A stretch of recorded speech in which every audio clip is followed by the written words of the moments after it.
Bonsoir, bienvenue à tout le monde. Je vous remercie d'être venu pour assister à cette conférence. Nous remercions l'association tunisienne qui nous a réservé la salle pour aujourd'hui, c'était pas facile. Nous remercions aussi notre ami Bouhiakou qui nous a aidés pour l'avoir.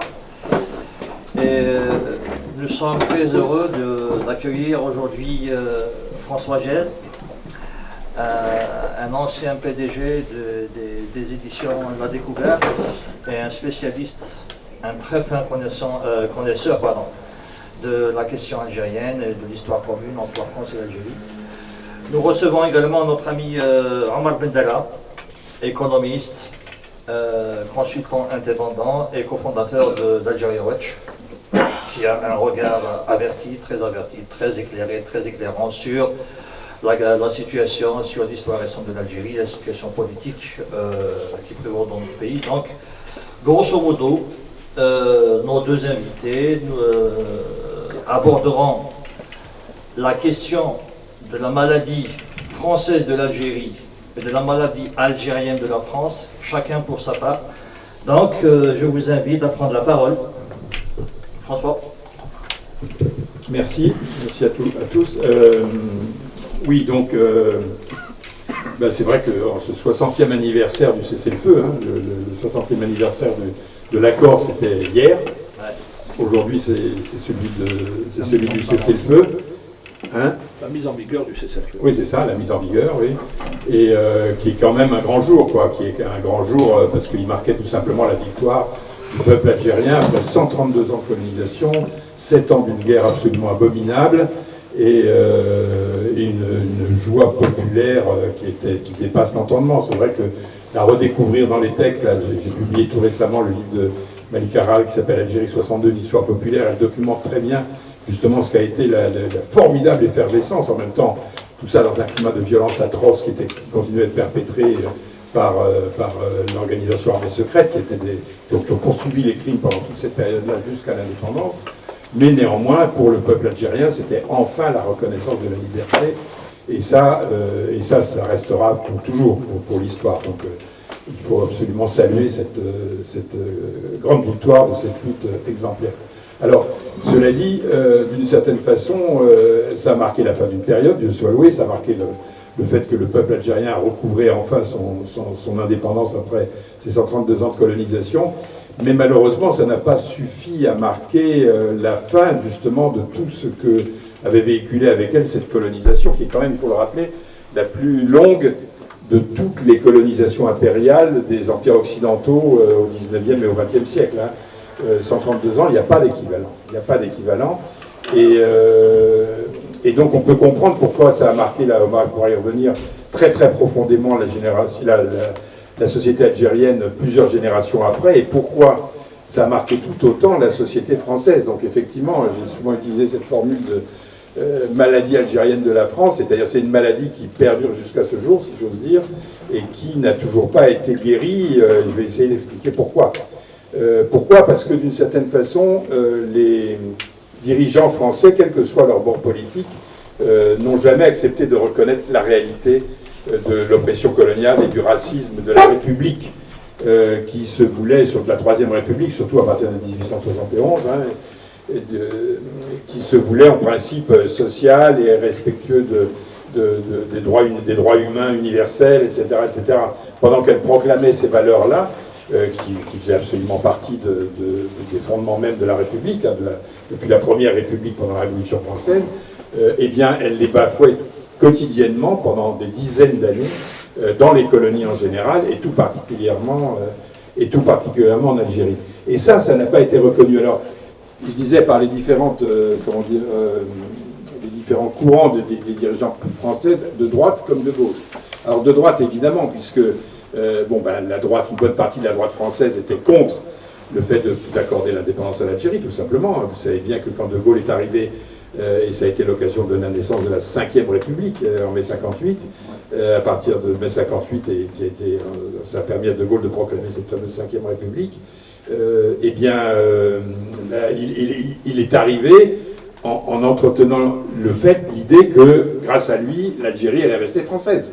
Je vous ai compris, a-t-il dit aux colons, dès qu'il est allé à Alger, après qu'il ait été élu, nommé plus exactement, parce que c'était un putsch, en fait, un coup d'État, président de la République française, n'est-ce pas?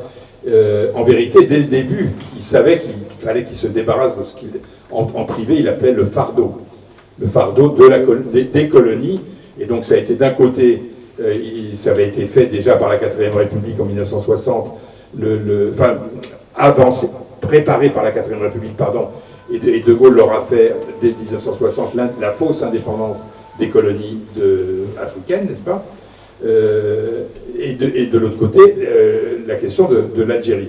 Et il a fallu attendre des années. Mais enfin bon, bref, vous connaissez tous cette histoire aussi bien que moi, donc je n'insiste pas. En revanche, ce qui est moins connu, c'est le fait que dès 62, dès l'indépendance obtenue par le peuple algérien et reconnue par la France, c'était quand même ça le point tout à fait essentiel, dès ce moment-là, on a décidé, le gouvernement français a effacé la mémoire, non seulement de la guerre d'Algérie, dont tout le monde avait été ulcéré en France, l'opinion publique n'avait qu'une envie, c'était d'en finir avec cette guerre atroce, qui ne disait même pas que c'était une guerre, d'une part, et d'autre part, on a effacé également avec cette guerre, avec la mémoire et les souvenirs de cette guerre, 132 ans de colonisation.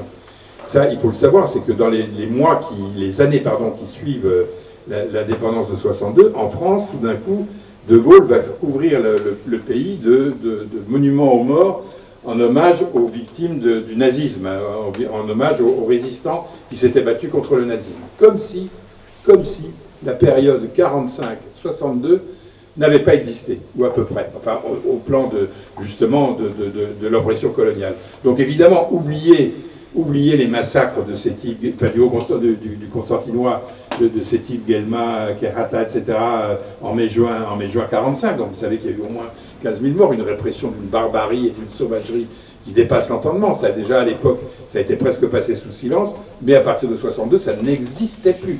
Et c'était pourtant bien le début de la lutte de libération du peuple algérien. Mais on a effacé aussi tout le reste.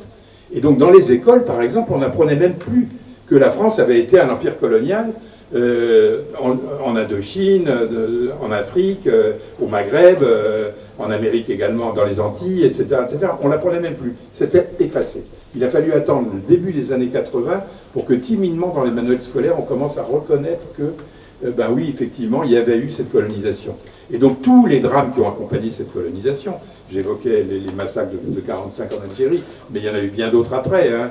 Les massacres qui ont fait des dizaines de milliers de morts à Madagascar en 47, le Tiaroy dès 44 au Sénégal. Enfin bref, on peut malheureusement multiplier les exemples, et puis évidemment sans compter la guerre d'Indochine, qui a été aussi une guerre terrible, mais qui a été gagnée par les Vietnamiens, comme chacun sait, n'est-ce pas, des fois en 54, mais à chaque fois au prix de dizaines de milliers de morts, quand ce n'est pas des centaines de milliers, ce qui a été le cas en Algérie, n'est-ce pas? Au Cameroun. Et oui, tu as raison, et on oublie aussi trop souvent la guerre du Cameroun, sur lequel j'ai publié un gros bouquin qui s'appelle Cameroun, justement, avec un K, comme disaient les Camerounais, qui a duré de 55 au début des années 70, et qui était en même temps que la guerre d'Algérie, mais qui était une guerre doublement effacée, puisque sur le moment même où elle se déroulait, on ne reconnaissait même pas son existence.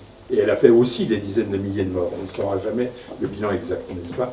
Bref, cette barbarie et cette sauvagerie coloniale, sans parler même évidemment du racisme colonial qui était fondamental pour expliquer justement, c'était au fondement de cette domination coloniale, a été tout simplement effacé. Alors effacé, je le disais, par les gaullistes, qui ont reconnu très très vite l'autonomie, l'indépendance du nouveau gouvernement algérien issu de juillet 62, mais également à gauche. Puisque le Parti socialiste, enfin qui s'appelait à l'époque la section française de l'Internationale ouvrière, la SFIO, c'est lui quand même qui a été à l'origine, enfin non pas à l'origine, mais qui a marqué un coup d'accélérateur extraordinaire de la guerre française contre les militants nationaliste algérien, puisqu'il a voté, comme vous le savez, en mars 56, les fameux pouvoirs spéciaux qui vont permettre aux parachutistes de Bijar et de Massu, à partir de janvier 57, de conduire ce qu'ils ont appelé la bataille d'Alger, qui n'était pas une bataille, mais un massacre organisé, à coup de torture, d'exécution extrajudiciaire, de disparition forcée, pendant plus d'1 an pour liquider la zone autonome du FLN à Alger. Malgré cette violence, malgré cette barbarie, malgré cette sauvagerie, couverte par le ministre résident Robert Lacoste, socialiste, lui aussi, entre guillemets, eh bien, ça n'a pas empêché les Algériens de gagner, heureusement. Mais néanmoins, les socialistes, du coup, ils étaient mouillés, mais plus que jusqu'au cou. Donc, à l'indépendance, c'était vraiment profil bas, c'est le moins qu'on puisse dire. Les communistes, c'est à peine mieux. Parce que les communistes, ils ont voté les fameux pouvoirs spéciaux de mars 56, en prétendant qu'ils s'étaient fait abuser par Guy Mollet, qui avait dit que si on votait ces pouvoirs spéciaux, ça permettrait justement de faire revenir la paix en Algérie, alors qu'en vérité, c'était très exactement le contraire. Mais après, ils ne se sont pas désavoués d'une certaine façon. Ils ont, quand les pouvoirs spéciaux ont été mis en place, comme je le disais, avec le fameux décret de janvier 57 qui donnait une carte blanche aux parachutistes, on n'a pas beaucoup entendu le Parti communiste. Il s'est contenté de dire paix en Algérie. Non pas indépendance pour le peuple algérien et la nation algérienne, non, paix en Algérie.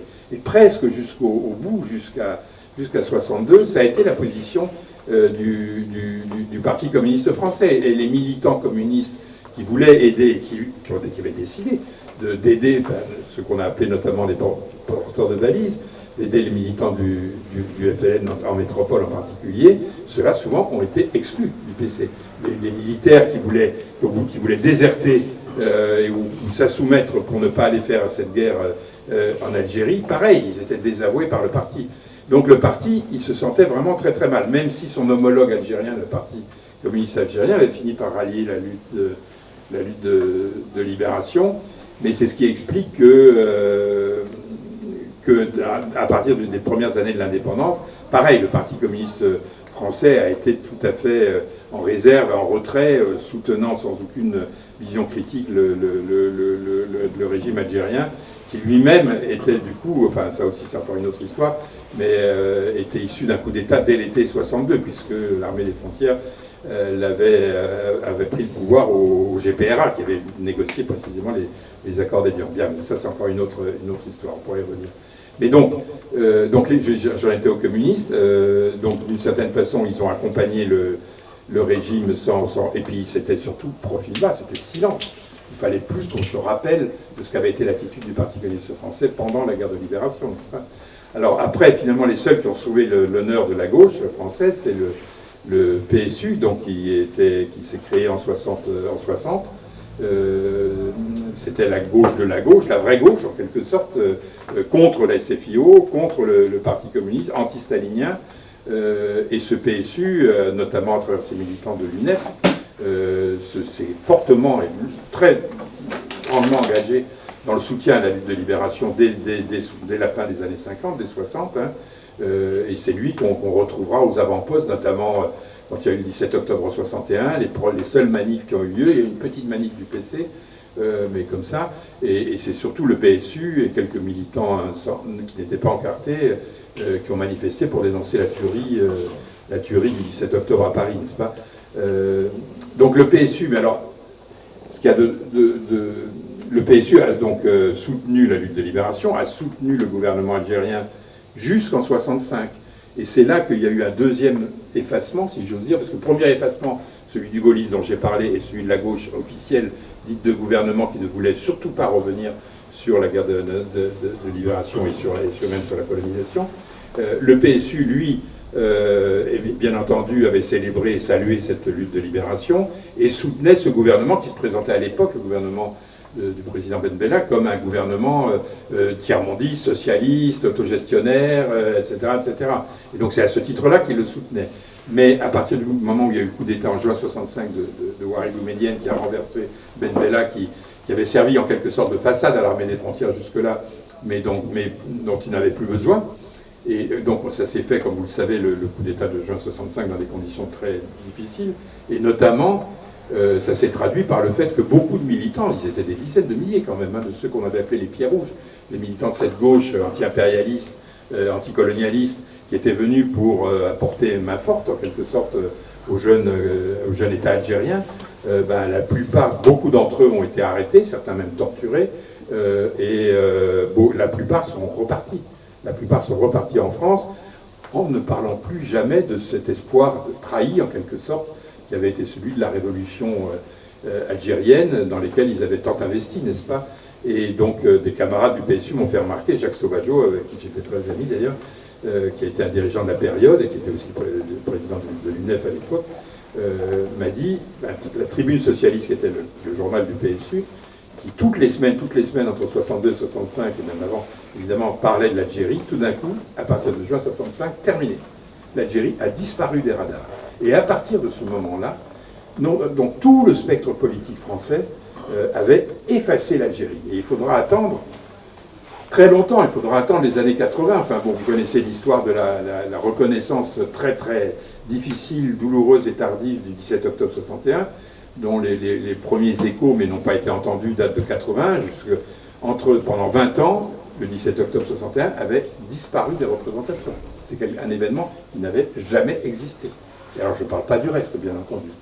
Et dans le même temps, et alors c'est là qu'on arrive donc précisément à ces années 80, où commence, mais encore une fois timidement, et grâce au combat de quelques militants français d'origine algérienne ou français tout simplement, qui veulent faire connaître cette vérité de ce qu'a été l'oppression coloniale et la difficile libération et la guerre que la France a conduite contre le peuple algérien, eh bien, c'est le même moment, c'est le début des années 80, où le régime algérien, qui était un régime autoritaire, pour ne pas dire une dictature, hein, depuis l'indépendance, mais qui s'était aggravé à partir de 65, mais au moins il n'était pas corrompu. Boumedienne n'était absolument pas corrompu.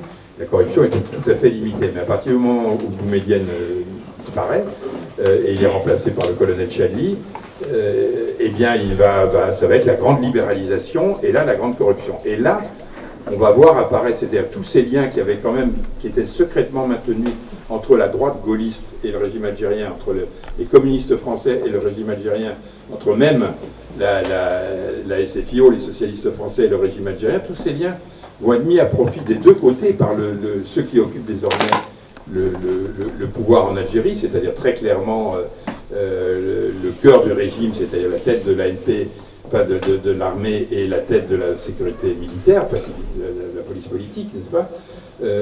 Eh bien, ceux-là, ils vont commencer à s'investir dans le business et dans la corruption. Bon, donc, j'y insiste pas trop, parce que Omar pourra aussi en parler, de ce basculement des années 80 qui va changer le visage même du régime algérien, même s'il va garder ses fondamentaux, si j'ose dire, que ça va l'autoritarisme, voilà, l'absence de liberté complète, la lutte contre la démocratie. Mais du coup, il va favoriser encore une fois ces pratiques de corruption.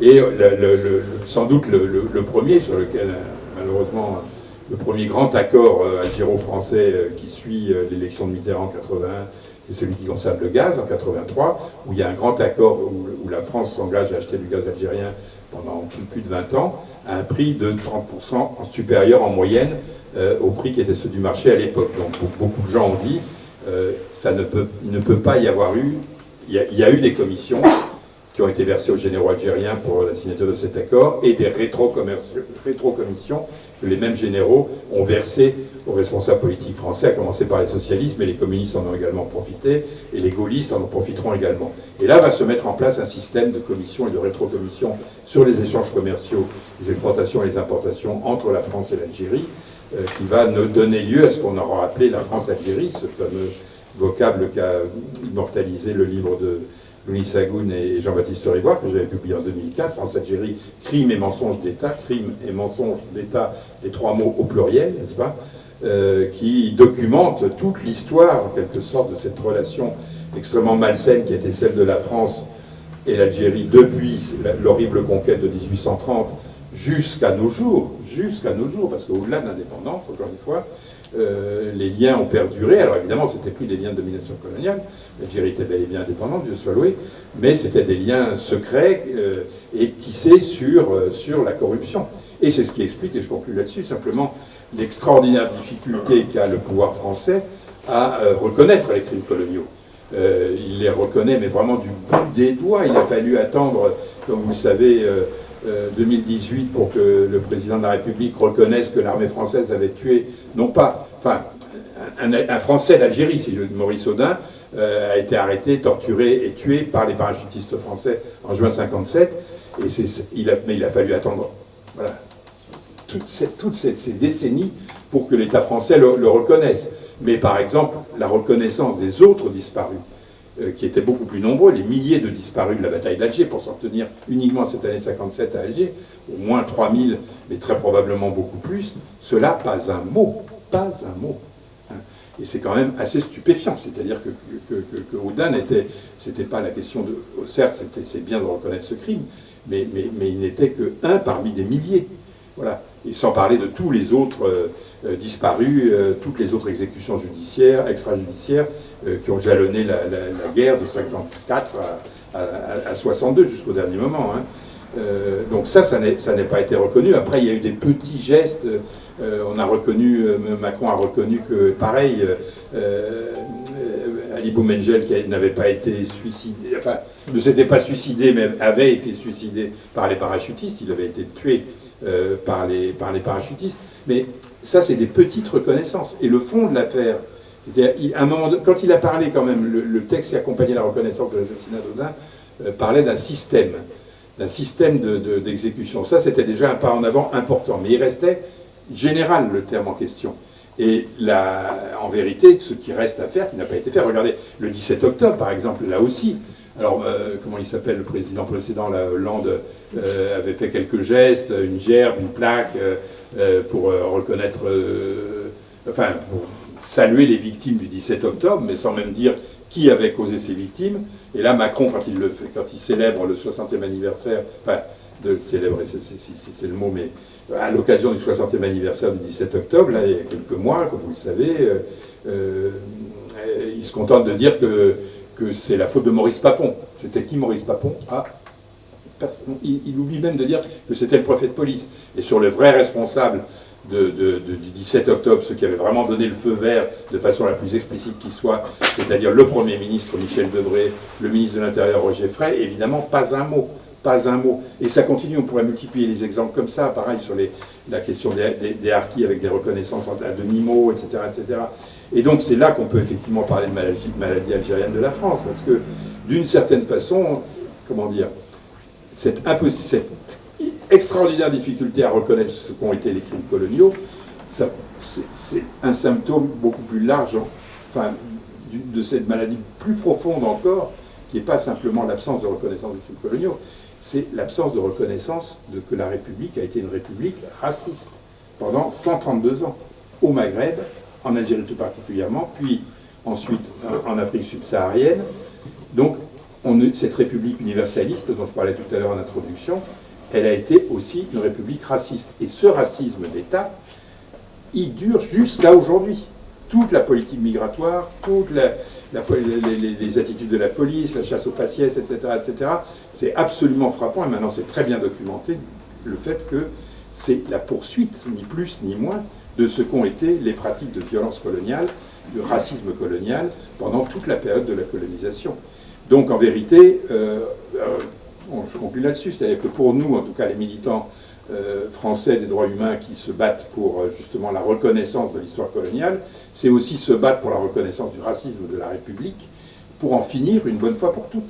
Et tant qu'il n'y aura pas de reconnaissance d'État de cette réalité-là multiséculaire, qui s'est étalée sur plus de 2 siècles, on va parler de la première colonisation, où là aussi il y aurait beaucoup à dire sur la reconnaissance de l'esclavage de l'Empire français, tant que cette reconnaissance n'aura pas lieu, malheureusement, le racisme systémique y perdurera. Voilà.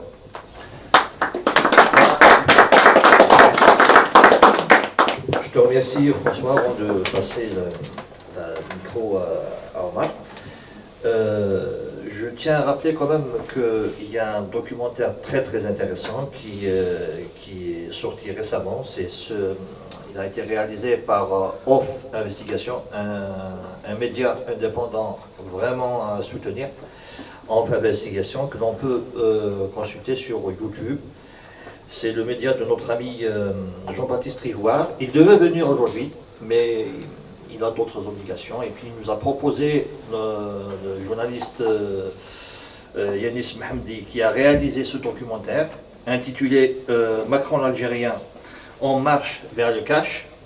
Il décrit de façon très précise comment que les réseaux France-Algérie ont été mis, ils ont été remobilisés, ils ont été mis à profit par l'Élysée sous la présidence de Macron. Donc je vous invite vraiment à le regarder. Maintenant, je passe, une fois que François a abordé la question, le volet de la maladie algérienne de France, je passe le micro à Omar pour nous parler de la maladie française de l'Algérie. Voilà. Merci. Le thème de notre échange ce soir, c'est réseaux néocoloniaux, enjeux géostratégiques et souveraineté. Ouais, c'est vrai. Donc, le 19 mars, aujourd'hui, moi, à 60 ans, j'avais 10 ans. Et j'étais à Mila, dans le nord constantinois, chez mes grands-parents maternels. Notre partie est Bougiote. Et donc, j'ai vu, dans une région dévastée par la guerre, par la vraie guerre, par les vraies batailles. C'était pas du tout la guerre urbaine, c'était la guerre en milieu rural, avec de l'artillerie, des troupes spéciales, des parachutistes, mais aussi beaucoup de harkis. Je me souviens de ce 19 mars comme un jour un peu bizarre, étonnant, étrange. On ne savait pas ce que c'était en fait. Il y avait un climat d'incertitude dans cette petite ville. À l'époque, Milan n'était pas une très très grande ville. Il y avait un climat d'incertitude et aussi de, j'allais dire, de prudence par rapport à cet arrêt soudain de la guerre, cet arrêt soudain de la violence.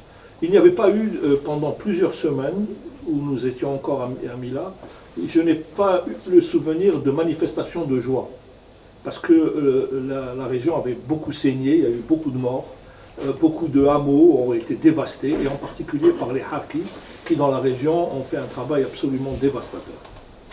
Le 19 mars aujourd'hui, pour nous, c'est aussi un autre 19 mars, loin de Paris et loin d'Alger. C'est le 19 mars 2003, à Bagdad. C'est le déclenchement de l'opération Shock and Awe de l'armée américaine sur le peuple irakien. Et c'est la destruction d'une ville qui a été la capitale des Abbassides, une des civilisations les plus brillantes de l'histoire.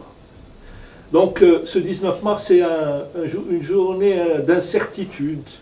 On est entre la fierté d'avoir mis un terme à l'occupation coloniale et l'inquiétude devant un monde hostile qui s'ouvre à nous. C'est un monde hostile parce que nous y entrons avec des armes vétustes, avec des armes obsolètes. La révolution algérienne a été, pour beaucoup des camarades comme nos aînés, comme Si Hussein Aït Ahmed, comme Si Abdelhamid Mahri, nous ont raconté des conditions qui ont précédé le déclenchement de la révolution algérienne. C'était eux-mêmes des acteurs et des militants actifs de cette révolution. Dans quelles conditions extrêmement difficiles, avec très peu d'élites. Il faut se rappeler que dans les années 40, 99% de la population était analphabète, qu'il y avait très peu de cadres politiques, que ces cadres politiques étaient eux-mêmes divisés, déchirés, antagoniques, que la personnalité critique de Messali a joué un rôle néfaste pour certains, positif pour d'autres, mais en tous les cas n'a pas favorisé une dynamique politique qui pouvait amener à une action décisive contre le colonialisme. Ce n'est qu'en 1954, dans les conditions que vous connaissez, que le mouvement national va franchir une nouvelle étape. Et il va la franchir de manière chaotique, désordonnée, brutale, sous l'influence des conditions de l'époque. Les conditions de l'époque, je vous rappelle que dans le monde arabo-musulman, qui était un peu la réserve, la profondeur stratégique de la révolution algérienne, il n'y avait que des monarchies et des dictatures militaires plus ou moins inspirées de théories très autoritaires, de nationalisme ba'thiste par exemple, de partis uniques, d'une sorte de monopole du pouvoir politique exercé par des élites en nombre très restreint. Ceci a beaucoup influencé la révolution algérienne, notamment son encadrement externe. Et très tôt, la prévalence de ces courants idéologiques contradictoires, où l'autoritarisme avait une part importante, a fini par créer les conditions de toutes les contradictions. Et la plus grande, celle que nous connaissons tous, et celle que François a évoquée, c'est celle qui oppose l'armée des frontières au maquis de l'intérieur, hein, au wilaya combattant, et qui va opposer l'état-major général au GPRA, l'état-major général de l'armée des frontières, au GPRA, au cours de l'interminable crise qui va commencer en juin 62, même avant d'ailleurs, en mars 62 à Tripoli, et pour s'achever en septembre 62 par la prise de pouvoir effective de l'armée des frontières. Et donc, quelle est la situation, quelle est la nature du pouvoir issu de cette crise de l'été 62 ? Le pouvoir qui naît de cette crise est un pouvoir militarisé, extrêmement centralisé, extrêmement autoritaire. Comme l'a dit François, les militaires, face à une situation politique extrêmement fragmentée, ces militaires n'avaient pas la légitimité politique et la légitimité des armes des wilayas de l'intérieur. C'est pour ça qu'au cours de l'été 62, on voit apparaître sur les murs d'Alger, mais aussi des grandes villes algériennes, à Constantine, à Oran, un étrange slogan très sympathique, a priori, un seul héros, le peuple. Je me souviens très bien des discussions qu'avaient les camarades militants beaucoup plus âgés que nous écoutions avec intérêt, que nous espionnions presque, qui se demandaient que signifiait ce slogan, un seul héros, le peuple. C'est vrai que c'est très joli, c'est vrai que c'est romantique, mais en même temps, c'est à la fois l'expression profonde d'une réalité politique algérienne, celle du populisme démagogique du FLN, et c'est une des premières manifestations de maquillage de l'histoire. Parce que veut dire ce slogan? Il dit qu'il n'y a pas de héros, qu'il n'y a pas de combattant intérieur, que tout est anonyme, que l'histoire n'a pas besoin d'être connue, que le peuple, entité mythique et peu précise, est seul porteur du combat révolutionnaire. Donc tous ceux qui ont donné leur vie, qui ont tout sacrifié pour la libération de ce pays, ne sont plus nommés. Et c'est pour ça que pendant toutes ces années, jusqu'au Hirak, on n'entendra pratiquement plus parler des héros de la révolution algérienne. Cette mystification a un sens politique profond. Un seul héros, le peuple, vraiment? Oui. Mais il n'était pas ce peuple avait des noms, il avait des trajectoires, il avait des figures.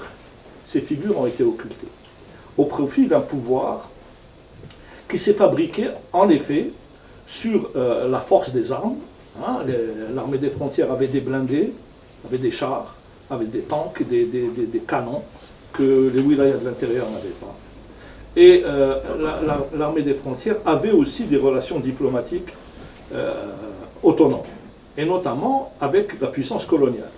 Je vous rappelle qu'à l'été 62, quand l'armée des frontières entre en Algérie par la Gardimaou et par le Maroc, l'armée française est instruite d'ouvrir ses casernes et de transférer ces casernes à la seule armée des frontières. Donc, il y a là un élément qui donne à réfléchir sur la nature du lien entre l'ANP et l'armée coloniale. Je ne veux absolument pas dire que l'armée des frontières n'a pas combattu. L'armée des frontières a combattu. Mais il y a aussi, à côté de la confrontation et du conflit, il y a à côté une discussion politique évidente, facilitée par l'introduction dans cette armée des frontières d'un grand nombre de sous-officiers ou d'officiers subalternes issus de l'armée coloniale, d'origine musulmane, comme on disait à l'époque, hein, et qui vont constituer l'ossature de l'encadrement de l'ANP, une ossature d'autant plus appréciable qu'elle était à la fois, entre guillemets, compétente et tout à fait docile. Ça n'a pas échappé, cette dimension n'a pas échappé du tout aux Algériens. Vous vous souvenez qu'en 1964, il y a eu un débat politique autour de la constitution de l'Algérie qui s'appelait la charte d'Alger. Je ne sais pas si vous vous souvenez, ça a eu lieu dans des conditions un peu folkloriques, mais Boumedienne avait été interpellé par des congressistes qui lui ont dit « Mais pourquoi tu as truffé ton armée d'officiers et de sous-officiers de l'armée française ?» Et Boumedienne a eu cette réponse très célèbre en arabe « Man yutahhar man » qui purifiera qui. Et il justifiera cette composante mercenaire, appelons-la comme ça, pour la plupart, en disant qu'il avait besoin de cadres et qu'il avait le choix soit de prendre ces officiers ou ces officiers issus de l'armée coloniale, ou alors des coopérants techniques. Cette dimension n'est pas anodine et expliquera un certain nombre d'évolutions. Je vais aller assez vite pour arriver au Hirak. Ce qui se passe, c'est que à partir de 1965 et du coup d'État, le désenchantement gagne un peu la société algérienne. La lutte pour le pouvoir a fini par largement discréditer ceux qui le détiennent. Mais il restait dans l'appareil d'État, dans l'appareil du régime, un grand nombre de militants formés dans la guerre de libération nationale. Un grand nombre que j'ai fréquenté, pour certains qui sont devenus plus tard ministres, etc., dans des circonstances un peu spéciales. Et ce qui se passe, c'est qu'il y a une dynamique nationale, pour ne pas dire nationaliste, en tous les cas patriotique. Il y a une dimension patriotique qui est persistante, qui existe. Il y a une sorte de fidélité à l'engagement vis-à-vis des masses paysannes. Personne ne peut comprendre ce que fut la révolution agraire si on n'a pas en mémoire les sacrifices énormes consentis par les populations rurales et en quelque sorte la reconnaissance d'une dette vis-à-vis de ces populations. Ça explique beaucoup. Il y a eu une dynamique d'industrialisation critiquable, peu satisfaisante, lacunaire ou excessive selon le cas, mais en tous les cas, qui avait le mérite d'impulser des dynamiques de construction et d'édification. Boumedienne meurt, la sécurité militaire et l'armée choisissent Chedli. Chedli, personnage falot, qui est un homme qui n'est pas ce n'est pas forcément quelqu'un de très politique, s'entoure de courtisans. Et ces courtisans sont pour la plupart des officiers de l'armée française, et à la tête d'entre eux, le très célèbre et très sinistre général Arbi Belkher, qui va avoir une influence démesurée sur Chedli, qui était une sorte de roi fainéant en réalité. Chedli, moi j'ai eu à travailler à la présidence dans le cadre des groupes réformes à partir du mi-temps des années 80, de manière très très discrète et très confidentielle, avec seulement un seul interlocuteur. Mais je savais qu'il y avait là-dedans l'ombre portée de l'Arbi Belkher, et on savait qu'il était l'agent des Français, l'agent de Jacques Attali en particulier, qui Jacques Attali dans son verbatim le reconnaît. Et ces gens-là vont en quelque sorte être les vecteurs d'une remise en cause des orientations politiques fondamentales de l'Algérie. L'appel du 1er novembre 1954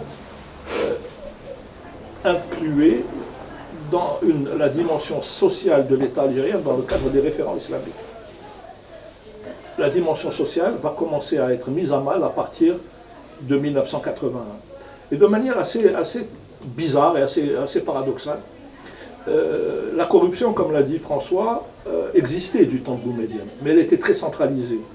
Elle était très contrôlée et elle était limitée à des entourages particuliers.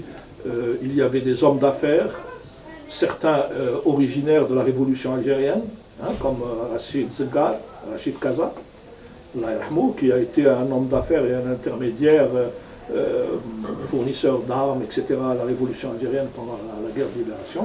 Mais il y avait aussi d'autres personnages plus ou moins opaques, comme Berry en Suisse, comme Koudjeti ici à Paris, qui jouaient des rôles d'intermédiation pour des transactions opaques. Ces transactions opaques, on peut en trouver, si vous voulez, l'équivalent stratégique dans le fait d'accords militaires secrets,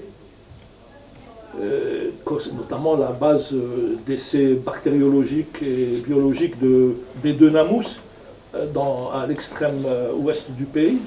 Bédenamous est une base secrète qui n'a été révélée, dont l'existence n'a été révélée que très tard.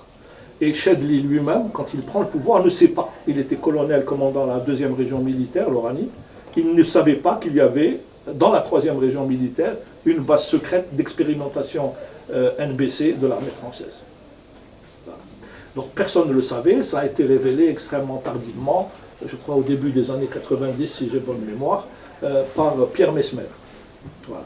Donc corruption et relations secrètes entre États français et algériens forment un tout qu'il est difficile de distinguer.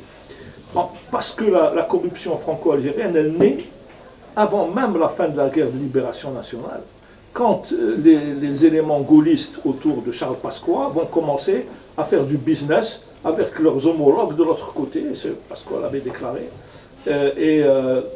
ce mouvement va connaître une sorte de dynamique grâce à des intermédiations comme celle du milliardaire rouge Doumeng, qui était un peu le milliardaire communiste, qui va servir de plaque tournante pour la distribution de commissions et de retrocommissions à des Français et à assurer un peu la première couche patrimoniale de la nomenclature algérienne en France.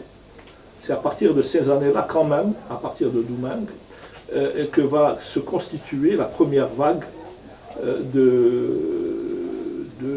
patrimonial, les achats de biens extrêmement importants dans les beaux quartiers, etc., au profit de la nomenclature. Cette corruption va connaître une évolution remarquable à la suite d'une tragédie. En 1981, il y a un séisme à Orléansville, à El Asnam, à Chlef aujourd'hui, et qui a fait des dégâts colossaux. La ville a été démolie, il y a des dizaines de milliers de sans-abri, des morts par milliers. Et pour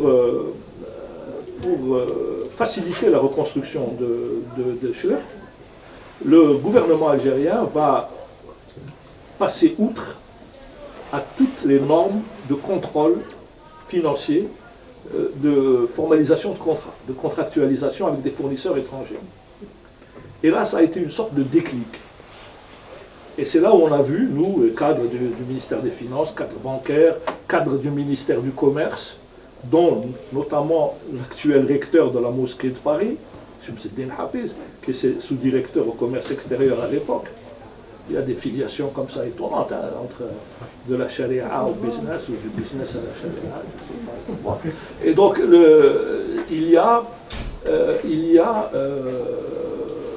on réalise qu'on peut faire des affaires très vite, qu'on peut gagner énormément d'argent et prélever énormément de commissions et de dessous de table sans passer par des circuits trop compliqués.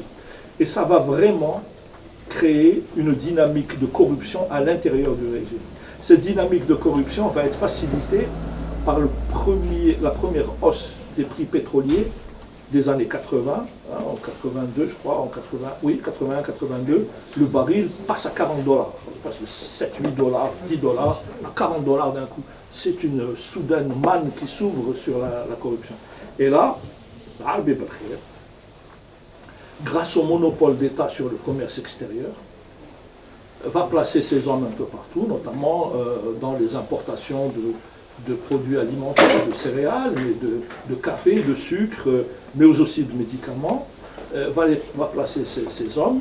D'autres généraux vont placer leurs hommes également dans une sorte de partage des dépouilles, de partage de la rente, et c'est là que va s'organiser et s'articuler le système autour de la sécurité militaire, au cours donc de cette police politique, qui est une police politique violente, qui est une police politique qui s'érige en contre-pouvoir vis-à-vis même de Chedli. Alors je ne sais pas pour les plus âgés d'entre vous si vous vous souvenez de toutes les rumeurs sur la Madame Chedli, sur les châteaux de Madame Chedli qu'elle avait acheté à Louis de Funès, etc., qui était absolument faux, mais tout ça était diffusé par la sécurité militaire de l'époque. Les tracts étaient fabriqués par les services. Même des anecdotes. Oui, même les anecdotes, etc. Il y avait en profusion. Le service d'action psychologique. Oui, le service d'action psychologique. C'est un service avec des dizaines de mecs. Hein. Voilà. Et donc, tout ceci est bel et bon jusqu'à la chute brutale des prix du pétrole en 86. Et alors là, ces gens qui se sont habitués à la manne pétrolière et aux commissions et aux rentes, en 86, on passe dans une sécheresse terrible. Et il n'y a plus, le gâteau a rétréci considérablement, mais les appétits sont toujours aussi grands. Et les intéressés toujours aussi nombreux. Donc il faut revoir ce partage et ça va créer des tensions extrêmement violentes au sommet du pouvoir. Ça va accélérer, si vous voulez, ça va favoriser la tendance infitahiste incarnée par l'Arbi Belkhair, pour aller vite, ceux qui voulaient une libéralisation bazariste de l'économie algérienne, contre ceux qui voulaient le statu quo. Il y avait ces deux forces politiques au sommet du pouvoir. Les partisans de la bazarisation et les partisans du statu quo. L'Arbi Belkhair contre Mohamed Cherif Msaadi, pour vous le faire très court. Entre les deux, il y avait très peu de monde, si ce n'est un groupe d'individus à la présidence autour de Razi Hidoussi et de Mouloud Hamrouch, qui, Razi Hidoussi était conseiller économique et Mouloud Hamrouch était secrétaire général, ont commencé à travailler sur une alternative à la gestion administrative de l'économie. Cette dynamique a été accélérée par les émeutes d'octobre 88, parce que les deux groupes au pouvoir, pour vous la faire très schématiquement et très rapidement, se sont écharpés au point de manipuler la rue pour régler leurs comptes et pour faire en sorte que l'un domine l'autre, pour que l'un des groupes assure l'hégémonie. Chedli était, on le voyait bien à l'époque, nous qui approchions ces cercles-là même de loin, on voyait bien qu'il était sous influence et qu'il ne savait plus très bien quelle direction prendre. Les réformateurs autour de Hidoussi et de Hamrouch lui ont proposé donc une alternative démocratique. C'est ce que Hossein Aït Ahmed avait appelé la démocratisation par effraction. Plutôt que de recourir à un bain de sang, comme lui proposaient les chefs de l'armée, Nazar et compagnie, voulaient un bain de sang pour réprimer. Et Chedli ne voulait pas, il était vraiment affolé à l'idée de donner l'ordre de tirer sur le peuple. C'est un ancien moudjahid, c'est peut-être pas une sommité intellectuelle particulièrement frappante, mais c'est quand même un honnête homme, c'est pas un tueur. Et donc, en lui proposant une ouverture démocratique, le pluripartisme et la réforme de l'économie, les réformateurs ont profité de ce moment d'hésitation, de ce spasme au sommet du pouvoir. Ça a été particulièrement bien accueilli par les infitahistes, parce qu'au départ, ils étaient convaincus que les réformateurs étaient des libéraux. Ils étaient convaincus qu'on était venu pour tout privatiser, pour et abandonner les options sociales qui ont toujours caractérisé l'action politique de l'État algérien depuis l'indépendance. Or, nous, ce n'était pas du tout notre projet. Le projet, c'était de moderniser l'économie, de l'ouvrir à l'initiative privée, mais de préserver les acquis du secteur public. Ces acquis qui nous ont coûté extrêmement cher, d'ailleurs. C'est des acquis qui ont été constitués avec beaucoup de souffrance, avec beaucoup de douleur, mais qui nous ont donné un nombre incalculable de cadres, hein, un nombre incalculable en termes de valeur ajoutée intellectuelle, une connaissance que nous n'avions pas sur le fonctionnement de l'industrialisation du pays, par exemple. C'est un acquis qui a aujourd'hui malheureusement été complètement dilapidé dans des circonstances atroces. Mais quand ils se sont rendus compte que l'ouverture économique que nous prônions n'était pas une ouverture de type libéral et qu'elle n'allait pas dans leur sens, à ce moment-là, si vous voulez, les militaires ont cassé l'expérience réformatrice à travers le premier coup d'État de juin 1991 et ont orienté le pays vers ce qui allait être la sale guerre. Et la sale guerre, qui nous a coûté 200 à 250 000 morts, c'est pas seulement la guerre c'est pas seulement une guerre idéologique entre militaires modernistes et obscurantistes djihadistes, comme la propagande l'a présenté ici. C'est aussi une guerre pour l'appropriation des biens nationaux. Ce qui s'est passé en Algérie à partir de 92, c'est une sorte de thermidor en fait.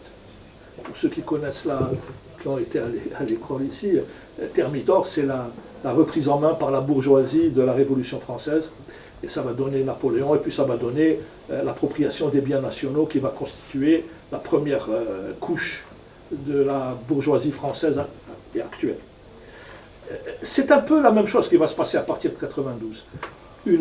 On va abandonner le programme économique des réformateurs, on va vers le rééchelonnement de la dette et donc la soumission au diktat du FMI, et on va privatiser une grande partie du parc industriel public algérien.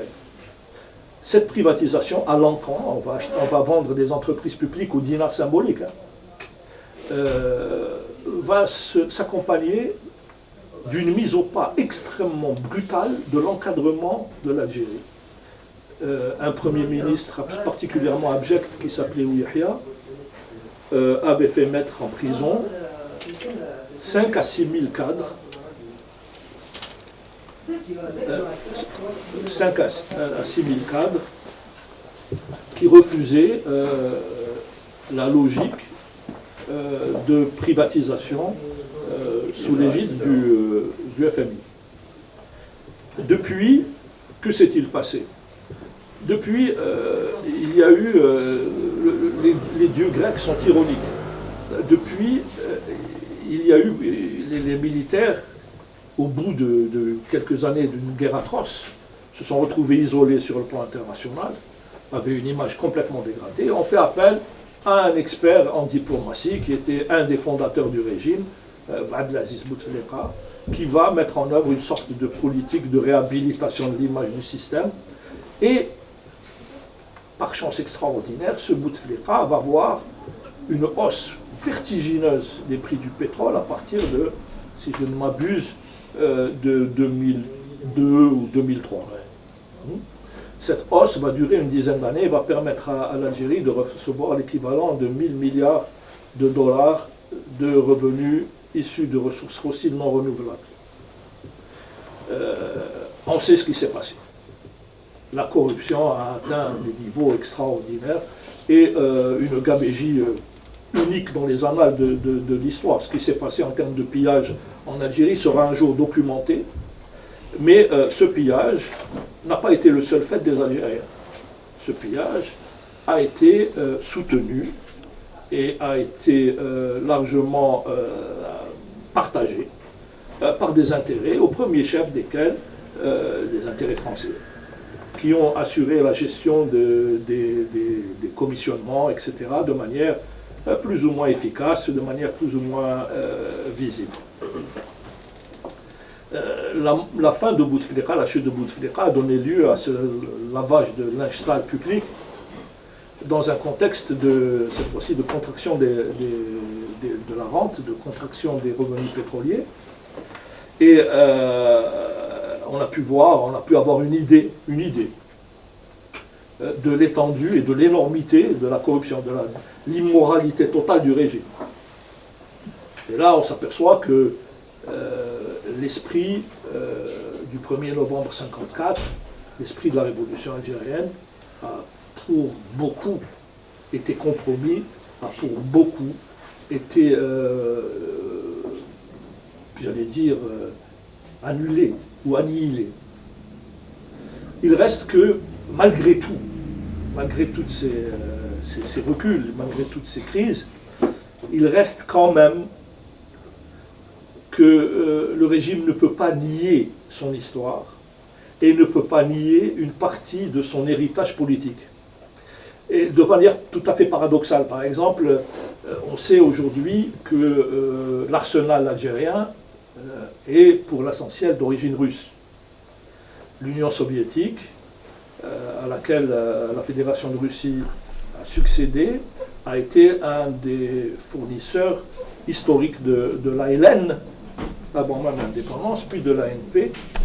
Et grâce à ça, parce que les Occidentaux nous refusaient de nous vendre des armes modernes, grâce à ça, l'Algérie n'est pas dans l'OTAN. C'est grâce au fait que les Russes nous ont vendu cet arsenal et que nous sommes, si vous voulez, tributaires de cette technologie-là, que paradoxalement, nous ne sommes pas dans l'OTAN. C'est aussi ça qui explique ce vote récent de l'Algérie aux Nations Unies, qui s'est abstenu de condamner la Russie. Donc nous ne sommes pas tout à fait insérés dans les logiques impérialistes occidentales. Il reste encore une partie de cet héritage politique, notamment grâce au peuple algérien, grâce à la solidarité massive du peuple algérien telle qu'exprimée par le Hirak avec la révolution palestinienne. Il reste, si vous voulez, dans l'ADN du régime, quelques traces de ces engagements historiques qui ont constitué l'essence même de ce que fut la révolution algérienne. Voilà. Donc le Hirak est venu rappeler au monde entier que la révolution algérienne est une révolution originale, qu'elle est d'essence populaire, qu'elle n'est pas le fait d'une minorité politique, mais qu'elle est une expression profonde de la société tout entière. Elle a montré que nous étions une société moderne. Moi, j'ai été frappé dans le Hirak de voir que des femmes prenaient la parole face à des hommes et que les hommes les écoutaient respectueusement. Je n'ai pas souvenir de tel débat dans mon histoire. Les débats politiques auxquels j'ai assisté, de celui de la Charte nationale pour les plus anciens, je ne sais pas si vous vous souvenez, aux débats qui avaient eu lieu entre 88 et 91, ces débats-là n'étaient pas de la même qualité. Les débats du Hirak ont été d'un niveau exceptionnel et ont montré que nous étions prêts, dans le cadre un peu de ce que nos frères aînés ont fait à Sant'Egidio,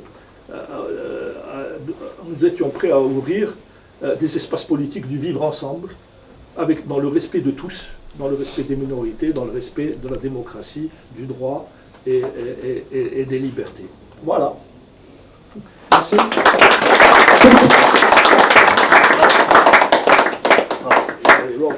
De mieux. Ah, ça va. C'est d'accord. C'est intéressant. Je te remercie Romain, puis je remercie François pour cet exposé qui, pour François, nous a présenté un petit peu la constitution historique des liens entre l'Algérie et la France, qu'on appelle un petit peu des liaisons dangereuses. Et puis, l'exposé de Romain qui nous a parlé un petit peu de la militarisation du système politique en Algérie, du système de l'exercice de la souveraineté, devrais-je dire, en Algérie, et de l'échec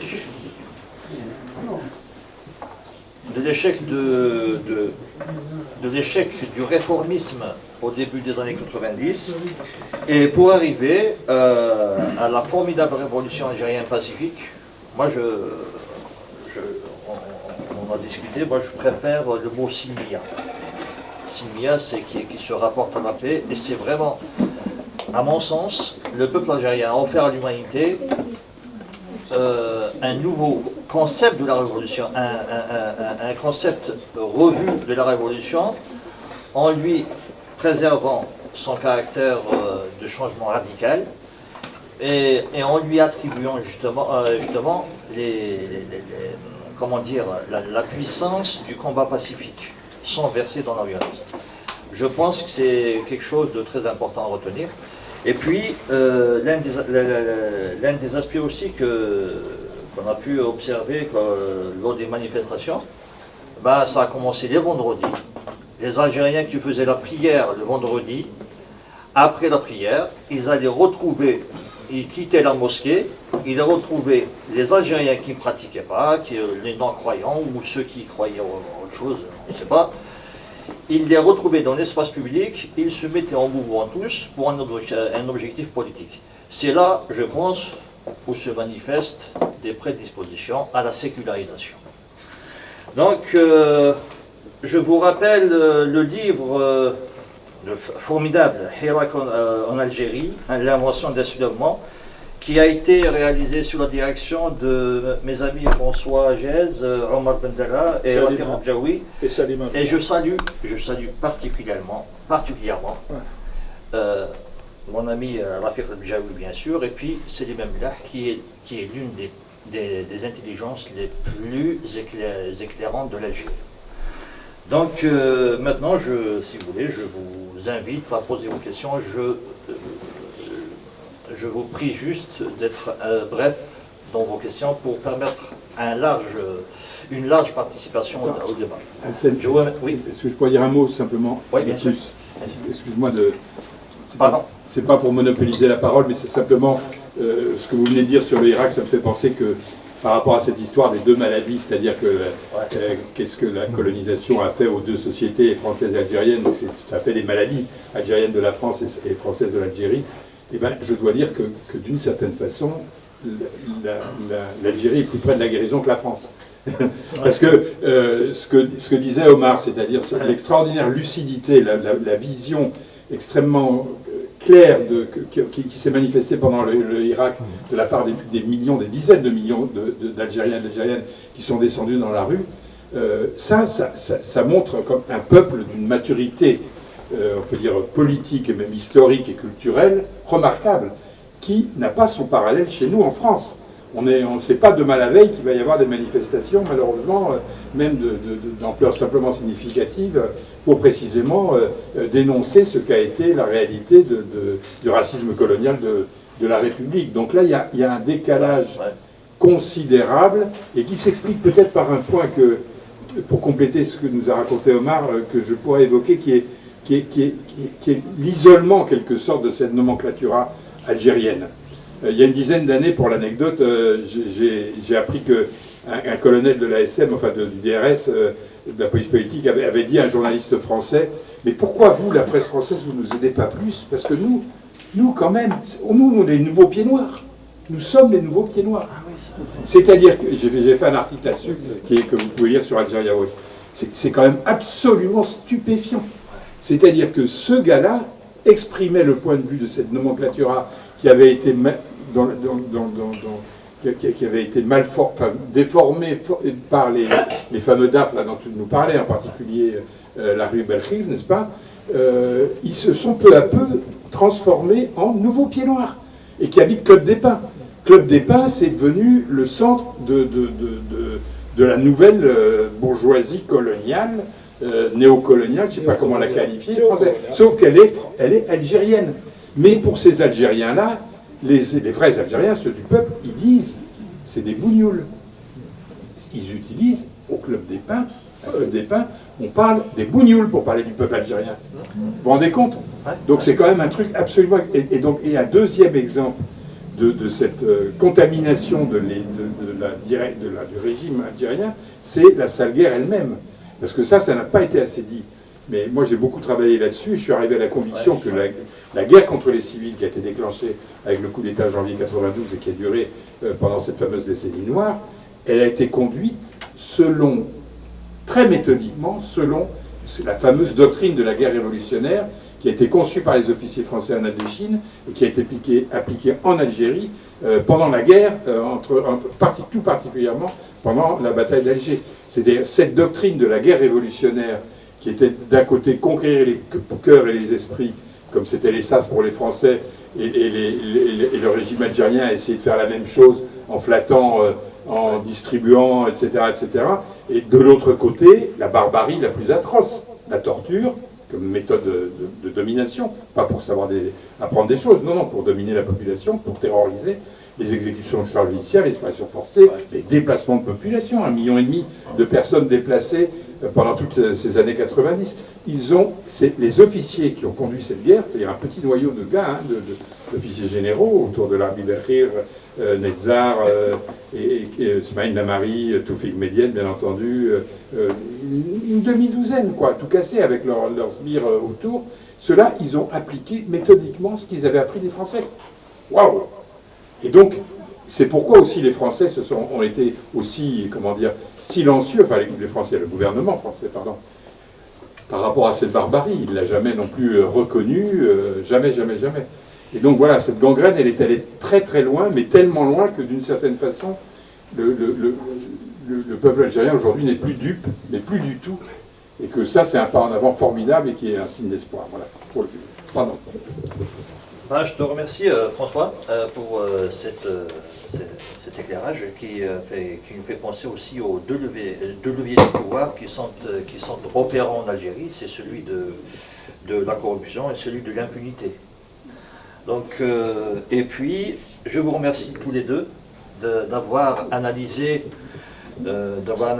c'est le piège historique dans lequel se trouve la France, qui est incapable de s'affranchir de son passé de puissance coloniale, et d'une junte militaire aussi, et une junte militaire qui est porteuse du syndrome du colonisé. Maintenant, je vous invite à poser vos questions, bien sûr, en étant bref, s'il vous plaît. Merci, Tal.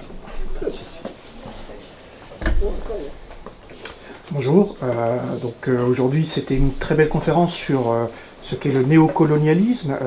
Je vous remercie pour tout ce que vous avez dit. Et justement, je pense qu'on devrait plus creuser ce concept-là, notamment sur ses aspects historiques. Il date de quand? Comment il a été théorisé? Par qui? Et comment il a été mis en place? Certains écrits font remonter ça en 52, d'autres un peu plus lointains. Et il y a un texte qui est assez intéressant, assez majeur, qui a été édité le 1er octobre 1954 dans le journal du MTLD, qui parle face au néocolonialisme, qui décrit de manière assez précise ce que nous avons vécu après l'indépendance. Donc voilà, je pense que c'est assez intéressant de revenir sur qu'est-ce qu'est le nouveau néocolonialisme et qu'est-ce qu'a été la transformation de l'ordre colonial en un ordre nouveau qui s'est installé en Algérie. J'aurais juste un autre aussi élément d'appréciation qui peut être aussi intéressant à analyser, c'est justement ce qu'a été aussi les accords d'Évian, puisqu'on est le 19 mars. C'est une date fondamentalement importante pour l'indépendance de la pays, où toute une génération a lutté de manière, je dirais, avec des sacrifices énormes pour pouvoir obtenir l'indépendance du pays. Et il y a eu, malgré tout, aussi quelques je dirais, gens lucides qui disaient est-ce que c'est un référendum d'autodétermination? Il y avait même un communiqué d'un parti politique qui est devenu paria à l'indépendance, ou bien c'est un référendum de prédétermination. Donc quelque part, c'est un communiqué du MNA le 18 mars 1962. Donc qui est très intéressant, qui parle de prédétermination. Bien évidemment, il salue les accords d'Évian, et pas d'autodétermination. Donc la souveraineté du peuple en tant qu'élément d'exercice de la citoyenneté a été niée à partir de 62, et je pense qu'aujourd'hui on vit encore dans le Hirak cette revendication forte du peuple algérien. Donc voilà, j'ai beaucoup apprécié aussi l'élément de Omar Ben Dada concernant les accords gaziers en 1983, donc le développement, l'exploitation du gaz, du gazoduc entre l'Algérie et l'Europe, puisqu'il n'y avait pas d'exploitation du gaz avant, on brûlait le gaz, et donc ce que ça a engendré comme appétit. Et je pose la question sur aujourd'hui, justement, puisqu'on est dans une situation géopolitique particulière, et qu'il y a encore un nouveau intérêt pour le gaz dans la région, puisque la Russie devient bien évidemment un problème pour l'Occident. Comment justement se situent les enjeux aujourd'hui géopolitiques sur, encore une fois, le gaz et le pétrole algérien, et quelles seront les conséquences pour nous, citoyens, qui réclamons notre droit à la citoyenneté, notre droit à la démocratie? Merci. Ça fait 3 questions. Ouais. Bon, une question, 2 remarques, une question. Il manque 3. Moi, je peux répondre sur le premier point, et puis peut-être remarque sur les 2 suivants. Oui, bien. Sur le premier point, sur cette histoire du néocolonialisme, c'est tout à fait juste ce que tu dis là. Je me contenterai de renvoyer, de vous conseiller très très vivement, oui, bon, bien sûr, Frantz Fanon, la Terre, etc., il y a toute une littérature là-dessus. Mais simplement sur l'origine du néocolonialisme mis en place par l'impérialisme français, il y a un livre qui est sorti au mois d'octobre dernier aux éditions du Seuil qui s'appelle Un empire qui ne veut pas finir, et qui est un livre collectif et qui est absolument remarquable. J'en ai fait une recension sur mon blog de Mediapart, si vous voulez, vous pouvez vous y reporter, mais je vous conseille très vivement d'acheter ce livre. Alors il fait 1000 pages, il faut se les manger, mais néanmoins, tout le début, moi j'ai appris énormément de choses sur justement comment la bourgeoisie française colonialiste, fondamentalement colonialiste, dès les années 40, sa fraction la plus éclairée, a commencé à mettre en place ce qui deviendra le néocolonialisme. Alors là, si j'ose dire pur et dur, qu'on verra se mettre en place, comme je l'ai évoqué tout à l'heure, à partir des fausses indépendances de 60 dans l'Afrique subsaharienne, n'est-ce pas? Ça, c'est quand même, c'est documenté. Et ça commence à la fin des années 40, début des années 50. Je ne rentre pas dans les détails parce que c'est absolument passionnant. Et puis, effectivement, d'une certaine façon, c'est ça qui était aussi au cœur de ceux qui avaient à gérer l'affaire algérienne, si j'ose dire. Avec eux, finalement, qu'est-ce qu'ils avaient comme obsession? Ils savaient bien qu'à un moment donné ou l'autre, ils devraient rendre l'Algérie, entre guillemets. Ils savaient bien que la guerre qui avait commencé en 1954 ne pourrait pas durer éternellement. Elle a duré pratiquement 3 ou 4 ans de plus que ce qu'elle aurait dû durer si les choses s'étaient passées normalement. Pourquoi? À cause du pétrole. Et que ceux qui dirigeaient la France à l'époque, et les technocrates comme Guillaume et d'autres, ils n'avaient qu'une idée, c'était de garder le Sahara. On avait découvert en décembre 1956 d'énormes richesses en hydrocarbures, n'est-ce pas? De la garder justement dans cette perspective néocoloniale où le Sahara deviendrait le centre de ce que la France pourrait conserver dans ses anciennes colonies africaines. Et donc ils ont fait durer la guerre pendant encore 3 ou 4 ans uniquement pour cela. Parce que De Gaulle, lui, dès 1958, était bien convaincu qu'il fallait rendre l'Algérie. Donc c'est quand même... Enfin bref. Donc lisez ce bouquin-là. Franchement, il parle de l'Afrique subsaharienne essentiellement, de ce qu'on a appelé la France-Afrique. Le sous-titre du livre, c'est Une histoire de la France-Afrique. Juste une précision, François. Excuse-moi, c'est... Là tu es en train de décrire comment que l'ordre colonial qui était établi, qui était celui de peuplement, s'est transformé en des réseaux néocolonialistes, en fait. Notamment à travers les... Non ? Oui, plus que ça, parce que le néocolonialisme fondamental, c'est celui qui a consisté à installer dans l'Afrique subsaharienne des régimes, des États qui étaient à la botte de la France. Des marionnettes. Voilà, des marionnettes. C'est la France-Afrique, jusqu'à aujourd'hui. Jusqu'à aujourd'hui, quand même. Ces marionnettes sont toujours là, quand même. C'est des violations. Alors, en Algérie, ils n'ont pas pu faire la même chose. Ça a été plus subtil, plus compliqué. On l'a évoqué tout à l'heure, n'est-ce pas? Mais ce que je veux dire, c'est que la philosophie politique qui était celle des dirigeants français quand ils ont eu à gérer cette affaire algérienne, c'était ça qui les habitait. Voilà. Dès la fin, dès les années 50, quoi. Et jusqu'en... Donc quand même, il y a une différence. Ah oui, il y a une différence entre ce qu'on appellera plus tard, ce qui a été appelé plutôt la France-Afrique, n'est-ce pas? Et la France-Algérie. Et la France-Algérie. Ouais. La France-Afrique, elle va beaucoup plus loin de l'interprétation de la France-Algérie, puisqu'elle est d'abord, elle est politique, c'est vraiment une néocolonialisme pur et dur, c'est ça. La France-Afrique, c'est sa variante, je dirais, essentiellement concentrée sur la question de la corruption. Parce que comme tu disais, l'ADN nationaliste du régime algérien, aussi pourri soit-il, il est toujours là. n'est-ce pas? Et ça, il n'y a rien de tel dans les régimes africains qu'on connaît aujourd'hui. Non, moi je conseille toujours de lire le chapitre 3 des Damnés de la Terre, les mésaventures de la conscience nationale de Fanon. Je pense qu'il a observé la fabrication de cette idéologie hégémonique des bourgeoisies du tiers-monde. Il l'a vu en Tunisie en particulier. Et le modèle tunisien a influencé beaucoup la haute hiérarchie de l'ANP. On ne le sait pas, mais ils ont apprécié la manière dont les rapports sociaux s'articulaient. Et ça a joué un rôle dans un peu cette culture politique de l'ANP, qui se représente, en tous les cas au niveau de ses officiers, qui se représente comme une élite, qui considère que le peuple est une populace, sans âme et digne d'aucune considération. Il se représente, c'est un peu un modèle à la fois entre une sorte de féodalité de fait et de fascisme inconscient. C'est vraiment à la croisée de ces chemins-là. Pour ceux qui ont fréquenté les militaires algériens, c'est assez perceptible. Pour en revenir à vos préoccupations sur le gaz et le pétrole, ce qu'on peut dire, c'est que personne ne peut remplacer la Russie en termes de fournisseurs majeurs sur les marchés mondiaux. Tout le monde en est conscient.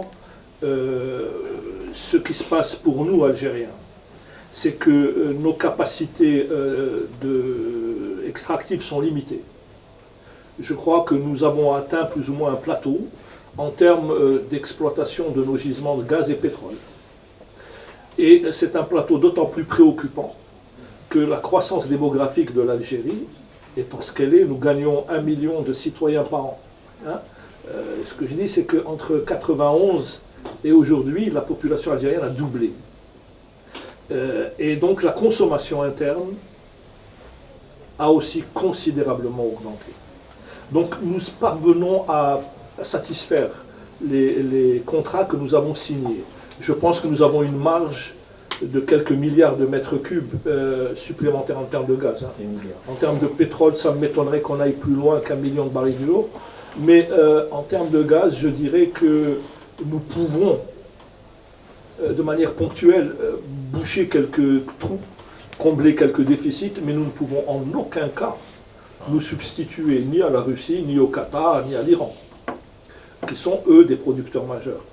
L'alternative, à court terme, en tout cas court moyen terme, dans les 3, 4, 5 ans à venir, c'est de développer ce gazoduc entre le Nigeria et l'Algérie. Ça, c'est vraiment un investissement d'avenir, parce que les réserves nigérianes sont très considérables, et un gazoduc qui relierait le nord de l'Afrique à l'Afrique de l'Ouest contribuerait à développer le Sahel, qui manque cruellement de ressources de cette nature-là pour l'instant. Donc, à terme, stratégiquement, c'est peut-être plus sérieux que de penser qu'on va faire des découvertes de gaz rapidement en Algérie. Voilà. Maintenant, moi je suis très content qu'il y ait une augmentation des prix. On sait bien que cette augmentation des prix actuelle, due à l'opération militaire spéciale de la Russie en Ukraine, on sait très bien qu'elle est ponctuelle. Mais en tous les cas, et on sait très bien qu'elle va profiter aux corrompus. Mais en même temps, en donnant des marges de manœuvre pour l'approvisionnement de la population, ça va peut-être alléger un peu les souffrances du peuple. C'est pour ça que cette manne pétrolière, c'est une hydre à 2 têtes. Elle a une tête absolument horrible, détestable. C'est celle qui a permis que le régime puisse durer. Si le régime n'a pas besoin d'acteurs, de négocier avec des syndicats, de négocier avec un patronat, de négocier avec un encadrement du secteur public, c'est qu'il s'en fout, il a la rente pétrolière. La production interne peut lui chaud. La preuve aujourd'hui, si quelqu'un nous déclare la guerre et nous fait un embargo, je crois qu'on a 2 mois de survie. C'est catastrophique. Ce régime a mis le pays dans une situation de dépendance et de vulnérabilité colossale.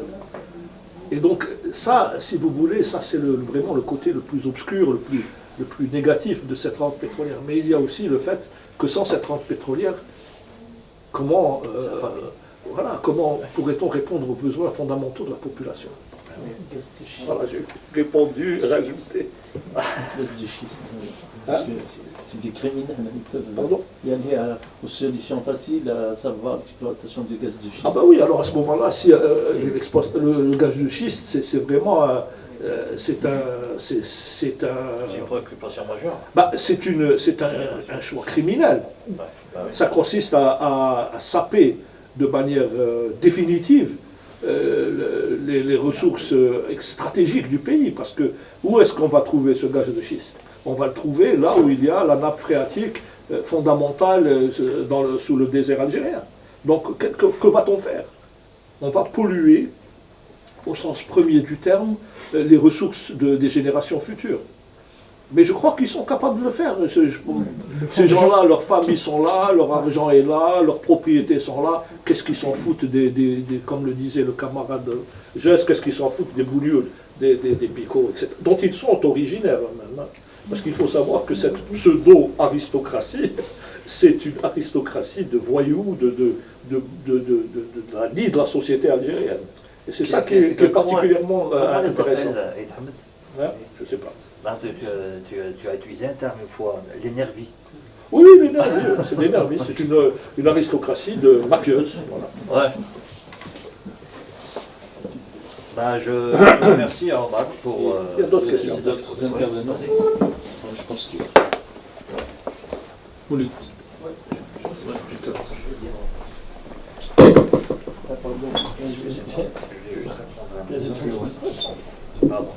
Bonjour tout le monde. Bonsoir tout le monde. J'aimerais en fait intervenir, juste en fait revenir sur un slogan qui était juste post-indépendance. Le seul héros, le peuple. Et je vais faire le parallèle, le lien avec ce qui se passe actuellement avec le Hirak, Shab Tharrar, Houli Qarrar. Donc c'est qu'il nous a en fait parallélisé, il nous a pas mis en place des outils et des mécanismes pour sortir de la crise. Merci. Que pensez-vous de ce slogan? Est-ce qu'il y a un parallèle ou est-ce que c'est une continuité? Bon, merci. Merci.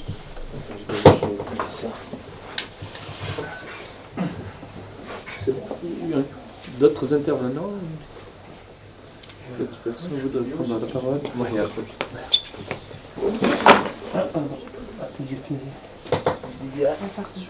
Bonsoir, Azouf Lawal. Merci pour la conférence. Moi aussi, j'en ai deux questions.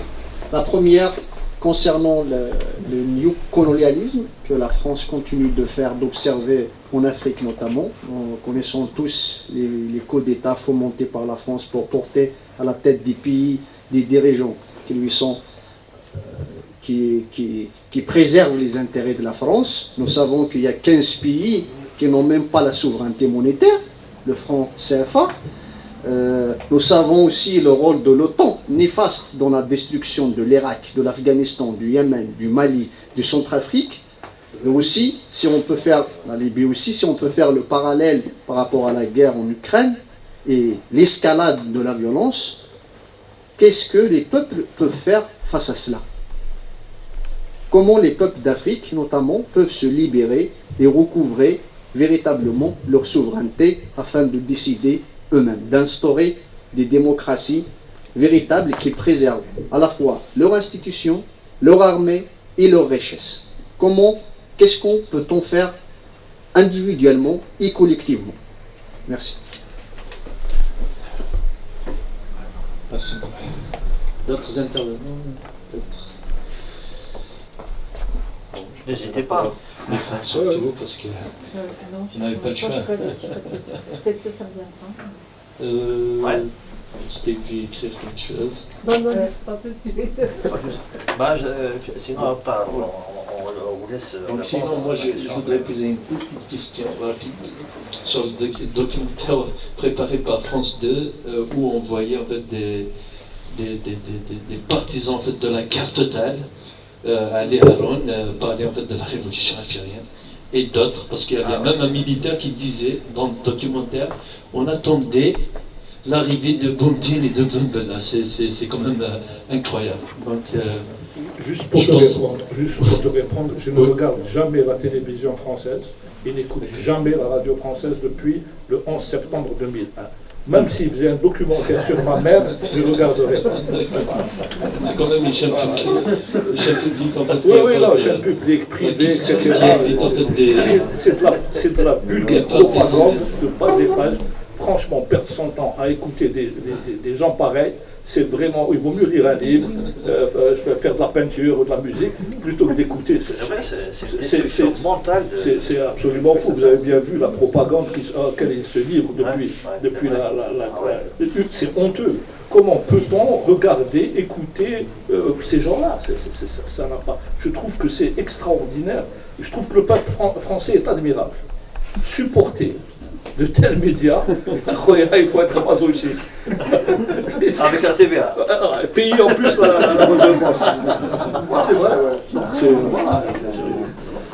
Et ma deuxième question, est-ce que j'essaie de faire un parallèle en fait entre l'Ukraine et ce qui s'est passé en Afghanistan? Deux forces impérialistes qui luttaient pour installer leurs marionnettes en Afghanistan. Et on a même payé le prix parce qu'il y avait des Afghans qu'on avait formés là-bas qui se sont réinstallés en Algérie pour... Ça, c'est pas très sûr. Parce qu'ils allaient recruter, hein, donc il y avait une compagnie de recrutement à Alger, je ne sais pas si c'est encore des combattants qui vont... C'est les Algériens qui ont envoyé des gens en Afghanistan. Et la plupart étaient des agents de la sécurité militaire. Justement. Pas l'inverse. Justement. Est-ce qu'on peut faire un parallèle ou pas avec ce qui se passe en fait actuellement en Ukraine? Oui, on peut faire le parallèle. Bon, maintenant, je vais essayer de répondre dans l'ordre. Il y a une question pour toi, pour te laisser directement. Donc, s'agissant des revendications du Hirak, en contrepoint du fameux slogan de l'été 62, c'est, à mon avis, la revendication du Hirak, elle lève toutes les ambiguïtés du slogan originel de 1962. Et elle le met, quelque part, ce slogan, elle le met au pied du mur, si j'ose dire. C'est que, en disant un seul héros, le peuple, on a voulu nier des figures nombreuses de la révolution algérienne. Quand le Hirak dit c'est le peuple qui décide, c'est la récupération de ce slogan d'un point de vue juridique et politique. C'est-à-dire que, effectivement, le détenteur fondamental de la souveraineté, c'est bien le peuple. Et c'est bien le peuple qui doit décider à travers des mécanismes de consultation qu'on peut envisager sous différents angles. Donc c'est vrai qu'il y a une sorte de clin d'œil et une sorte de remise en perspective de ce slogan de 62 en lui disant mais vous êtes un très joli slogan, très poétique, très enchanteur, mais nous vous donnons un contenu politique. On n'enlève pas. On garde cette connotation politique, mais on lui donne une profondeur opérationnelle, une profondeur politique. Voilà, c'est ce que je veux dire là-dessus. Maintenant, je crois qu'il y avait une autre question. Oui, c'était sur le néocolonialisme. C'est toi. Oui, ça, c'est la question la plus difficile qui soit. C'est qu'est-ce qu'on peut faire contre la réalité de ce néocolonialisme français qui continue, hein. Vous avez tout à fait raison, je l'ai rappelé moi-même, de dire qu'aujourd'hui, les États de l'ancienne Afrique occidentale française et Afrique équatoriale française restent des marionnettes de la France, contre lesquelles d'ailleurs les peuples africains concernés se sont révoltés de façon récurrente depuis les fausses indépendances. Hein. Ça, justement, le livre dont je parlais tout à l'heure, ça pour moi aussi ça a été tout à fait éclairant, on montre sur un empire qui ne veut pas finir, il documente de façon précise le fait que tous les 7-8 ans pratiquement, il y a des vagues de révoltes populaires contre ces régimes néocoloniaux et pour une vraie démocratie, tout simplement, pour une vraie souveraineté des peuples africains, qui à chaque fois est réprimée avec le soutien, bien entendu, de la France, des militaires qui sont basés sur place de façon permanente ou provisoire, avec des opérations, hein, l'opération Épervier, il faut quand même le rappeler, elle a commencé au Tchad à la fin des années 80, et pratiquement elle continue jusqu'à aujourd'hui, on ne le dit pas, hein, mais elle est toujours là. Il y a une base française au Tchad qui vient d'Épervier. qui était censé répondre à la Libye de Kadhafi. Enfin bon, bref.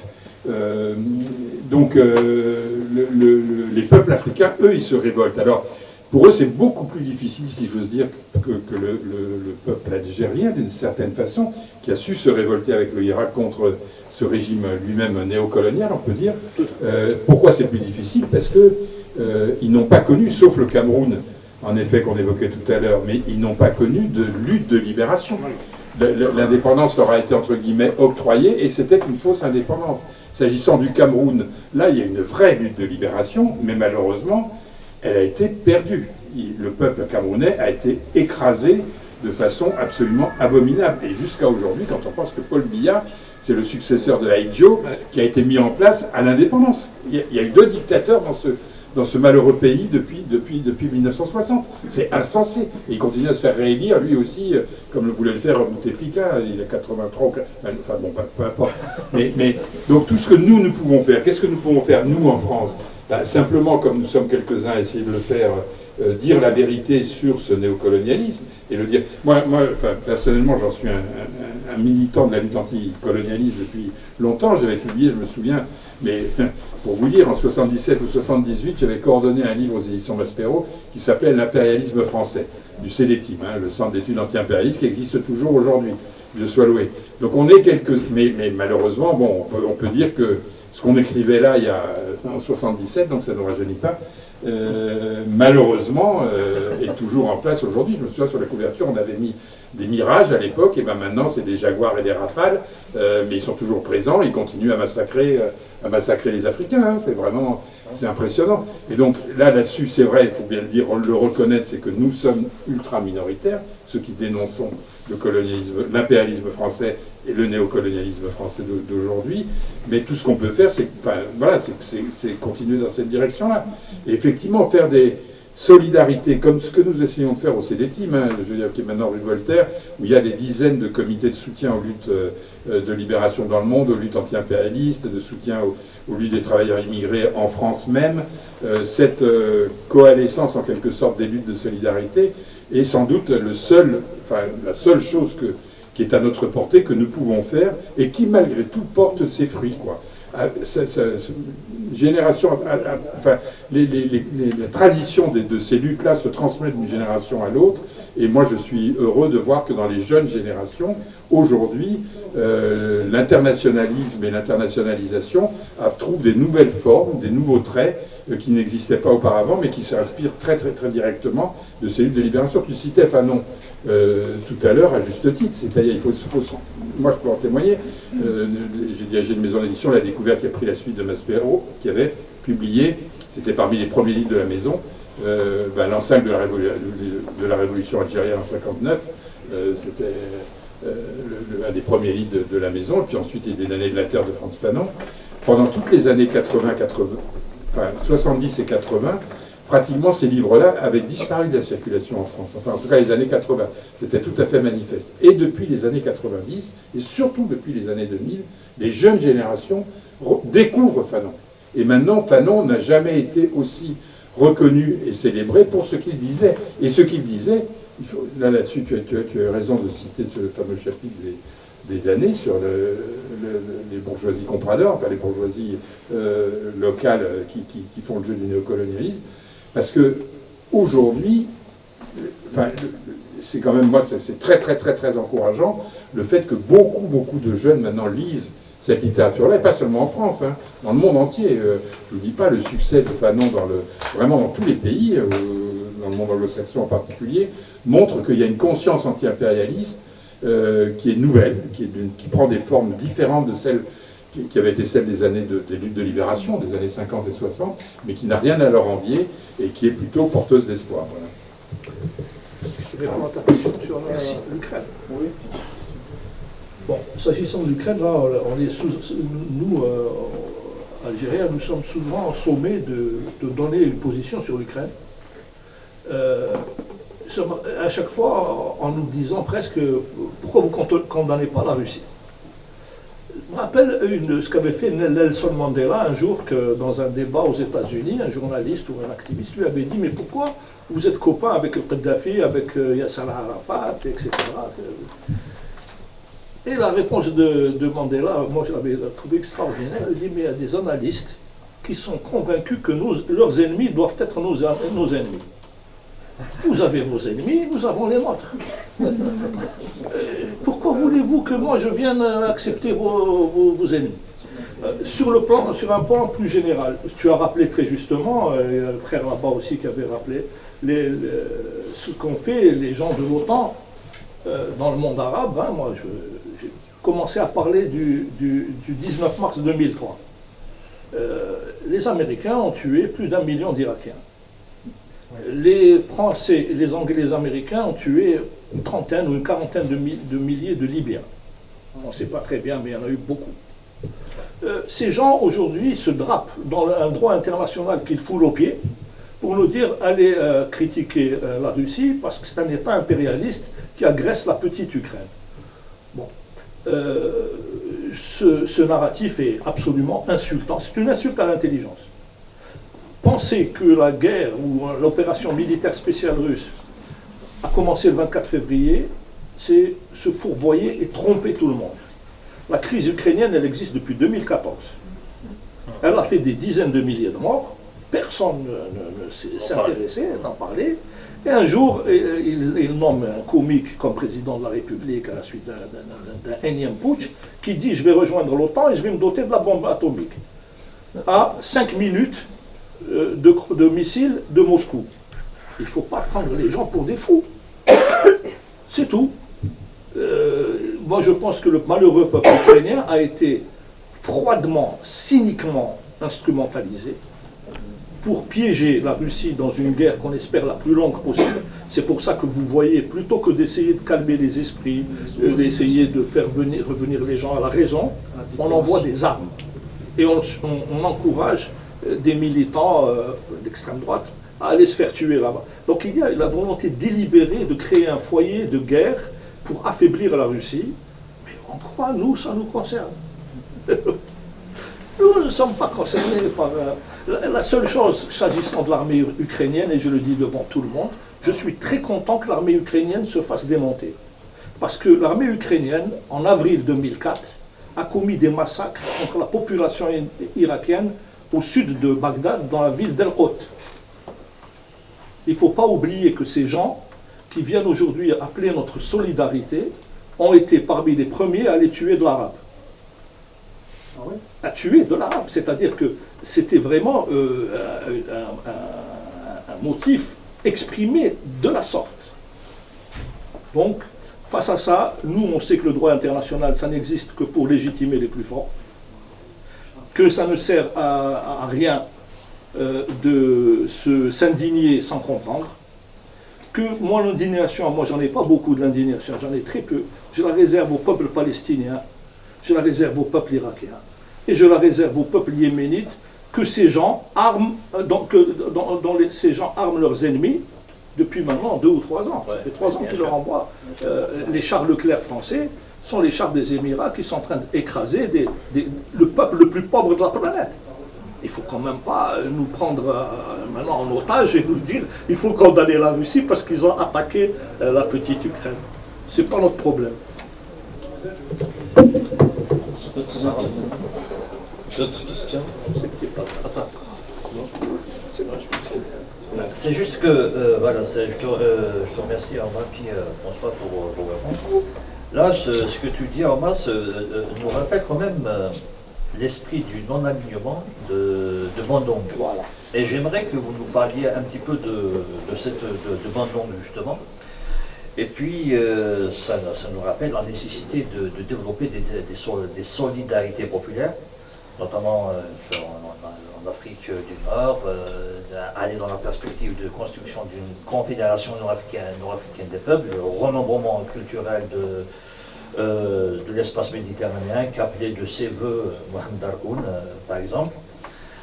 Et justement, c'est ce que je voulais dire. Ne pensez-vous pas aussi que ce qui se passe en Ukraine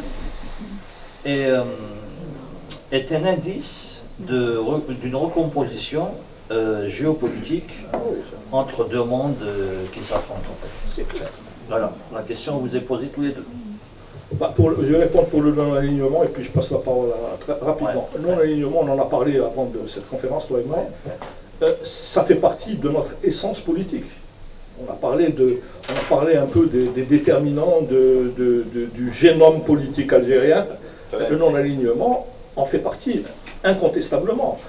La révolution algérienne a connu un retentissement international en 1955 lorsque Hossein Aït Ahmed avait dirigé la délégation du FLN à Bandung. Bandung, c'est une pierre d'achoppement entre l'ancien monde et le nouveau monde où nous, du sud global, nous ne sommes plus tenus de suivre les orientations politico-idéologiques du Nord et nous n'avons pas à nous choisir un nouveau patron à l'Est. Voilà. Donc, le non-alignement n'est pas une option parmi d'autres, c'est la seule. Nous ne pouvons pas concevoir de politique souveraine sans non-alignement.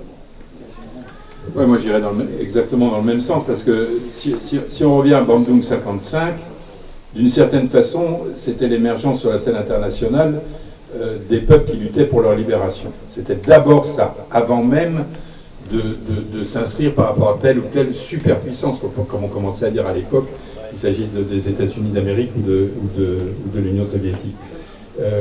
Et donc ça, c'est ça qui a porté toutes ces luttes de libération.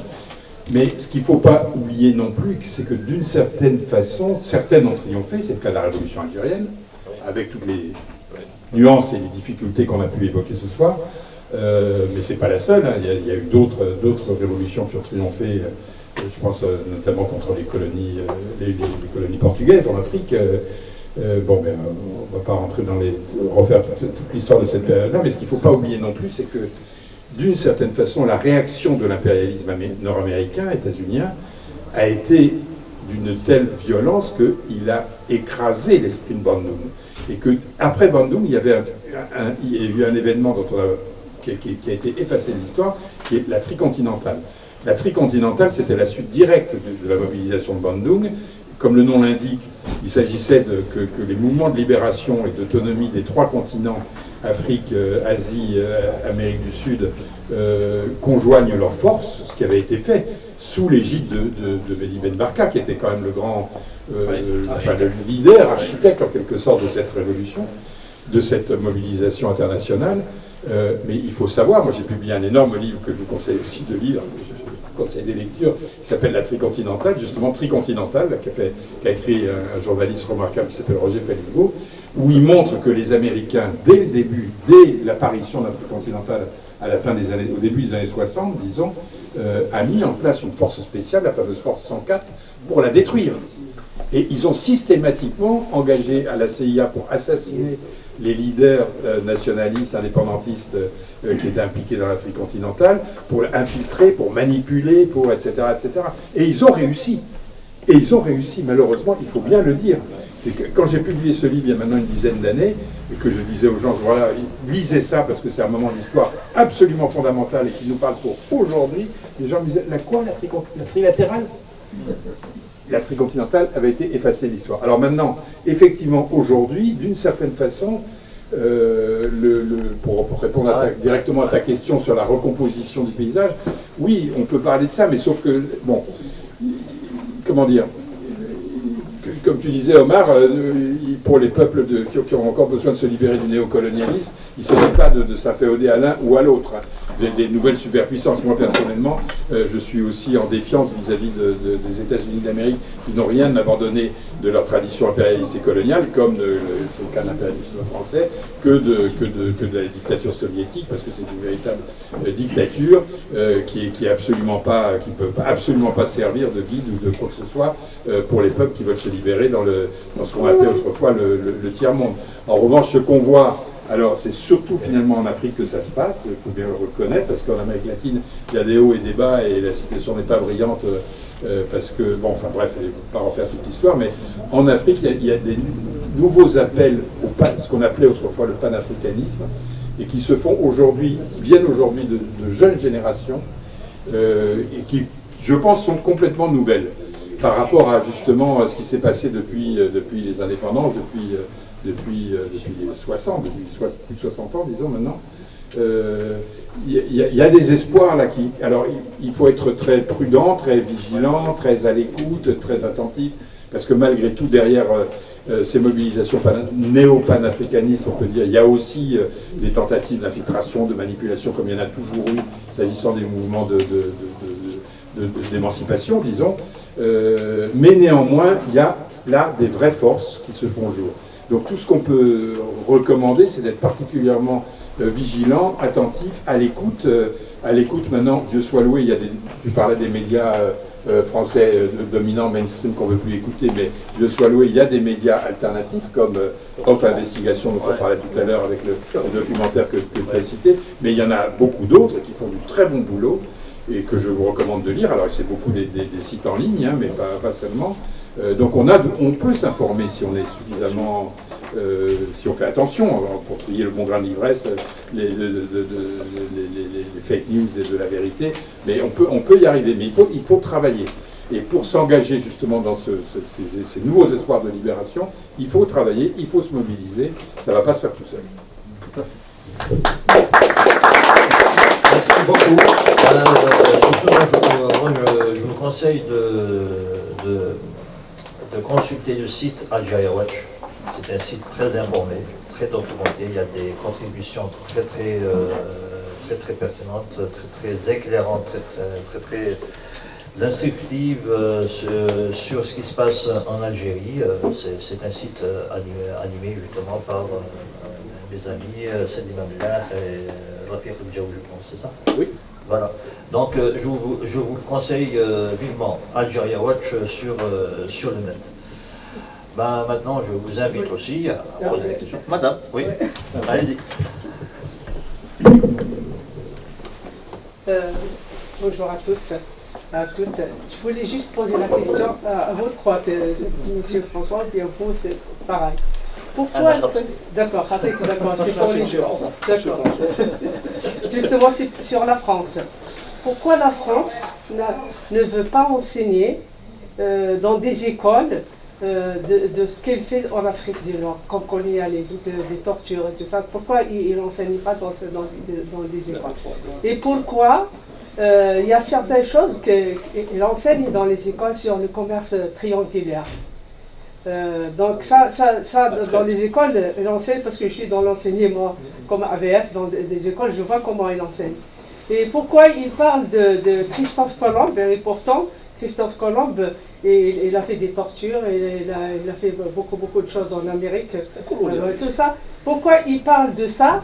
Et de l'Algérie, je ne veux pas parler de torture qu'ils font en Algérie, voilà.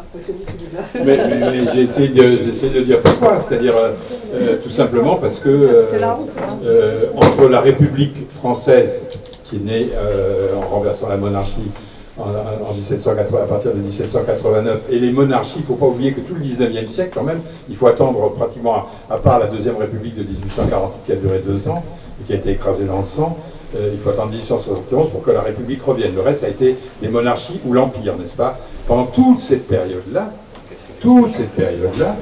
le colonialisme faisait partie de l'essence même des dirigeants français. Il ne faut pas oublier que quand même, c'est la Révolution française qui, en 1780, qui va abolir l'esclavage en 94, abolir l'esclavage, qui avait commencé 2 siècles plus tôt en Amérique et dans les Antilles, n'est-ce pas, la traite triangulaire que vous évoquiez. Mais qui c'est qui va rétablir l'esclavage en 1802? C'est Napoléon Bonaparte, l'empereur des Français. Hein. Il faudra attendre 1848 pour qu'il soit aboli, et il faudra attendre en fait 2010 avec la loi Taubira pour que tout simplement la reconnaissance de l'esclavage comme crime contre l'humanité soit inscrit dans la loi française. Enfin, quand même, ça dépasse l'entendement. Vous vous rendez compte, 1848, c'est 1 siècle et demi après qu'on va reconnaître. Et donc, alors effectivement, déjà, ce que nous appelons, les historiens avec qui je travaille, parce qu'il y a un autre site aussi qu'il faut citer qui s'appelle Histoire coloniale et postcoloniale.net, que nous avons créé avec quelques historiens, dont je suis un des animateurs, où nous essayons de documenter l'histoire coloniale et ses traces postcoloniales. dans cette histoire coloniale, il y a d'abord la première colonisation, celle de l'esclavage. Alors maintenant, elle est à peu près reconnue, parce que quand même, l'esclavage, c'est pas bien, n'est-ce pas? Bon, voilà. Mais ça a été une bagarre pour le faire reconnaître dans les manuels scolaires, jusqu'à pratiquement les années 70. C'était presque absent du manuel scolaire. Alors la deuxième colonisation, celle dont nous avons parlé ce soir, la colonisation algérienne d'abord, celle de l'Indochine ensuite, celle de l'Afrique également, à la même période, qui pour le coup a bien été celle de la Troisième République, n'est-ce pas? Alors là, celle-là, j'ai dit pourquoi elle avait été tout simplement effacée, niée, comme si elle n'avait pas existé, comme si elle n'avait pas existé. Et donc, ce n'est que depuis 40 ans qu'elle commence à être reconnue timidement dans les manuels scolaires, mais c'est complètement insensé. C'est-à-dire que même la réalité de massacre, j'évoquais simplement Madagascar, 47, peut-être 70 000 morts, en 2 mois à peine.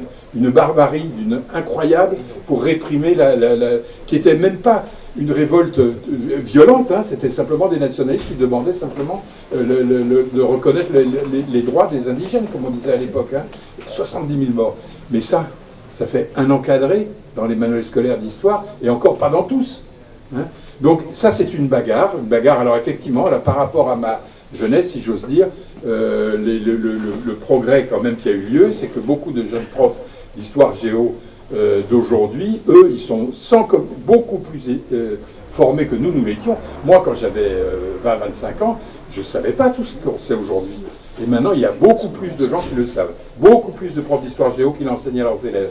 Donc ça change, mais ça change au rythme des générations. Ça prend des dizaines d'années, peut-être que le siècle prochain, au 22e siècle, enfin, la France reconnaîtra comme comme le reste cette histoire. C'est même pas sûr, tu as raison. Oui, mais en tout cas, bon, c'est une guerre, c'est une bagarre, une bataille. Je vais juste dire mon sentiment, hein, juste un mot. Le fait que cette histoire ne soit pas enseignée révèle une chose extrêmement importante sur la nature de l'État français et sur la nature de la direction politique française. Le fait que, de manière continue, ceci soit nié. Donc, par l'un des appareils idéologiques d'État les plus puissants, c'est-à-dire l'éducation nationale.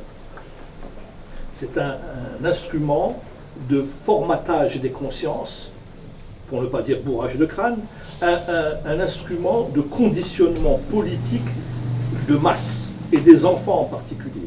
Le fait que cela ne soit pas enseigné indique très précisément la nature politique et idéologique de l'État français. C'est un État réactionnaire, c'est un État raciste et un État colonialiste.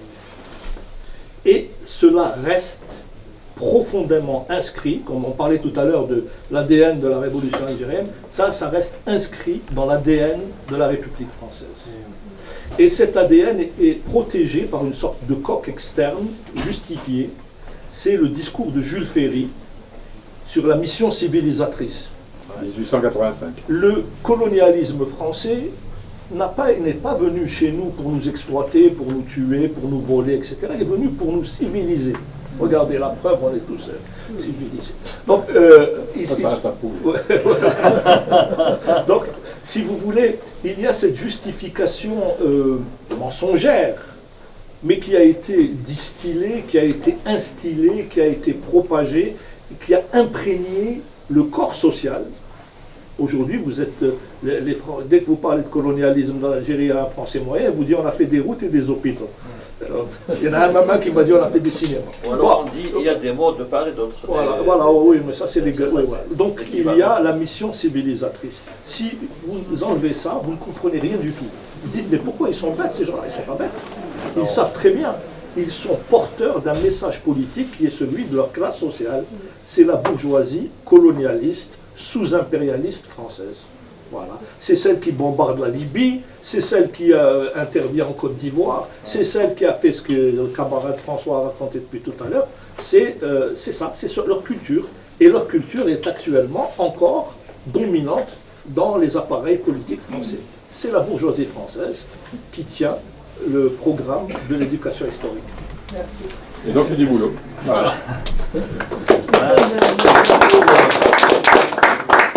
C'est juste pour aller dans le sens de ce que vous disiez. Justement, il y a eu une rencontre à Montpellier. C'est la rencontre avec c'est la rencontre africaine, je ne sais plus comment ça s'appelle. Quand même, un intellectuel comme Achille Mbembe, c'est pas n'importe qui. Il a été quand même... C'est-à-dire que la vision, comment on a constaté, on a vu comment que la vision humaniste s'est heurtée à la vision néocolonialiste.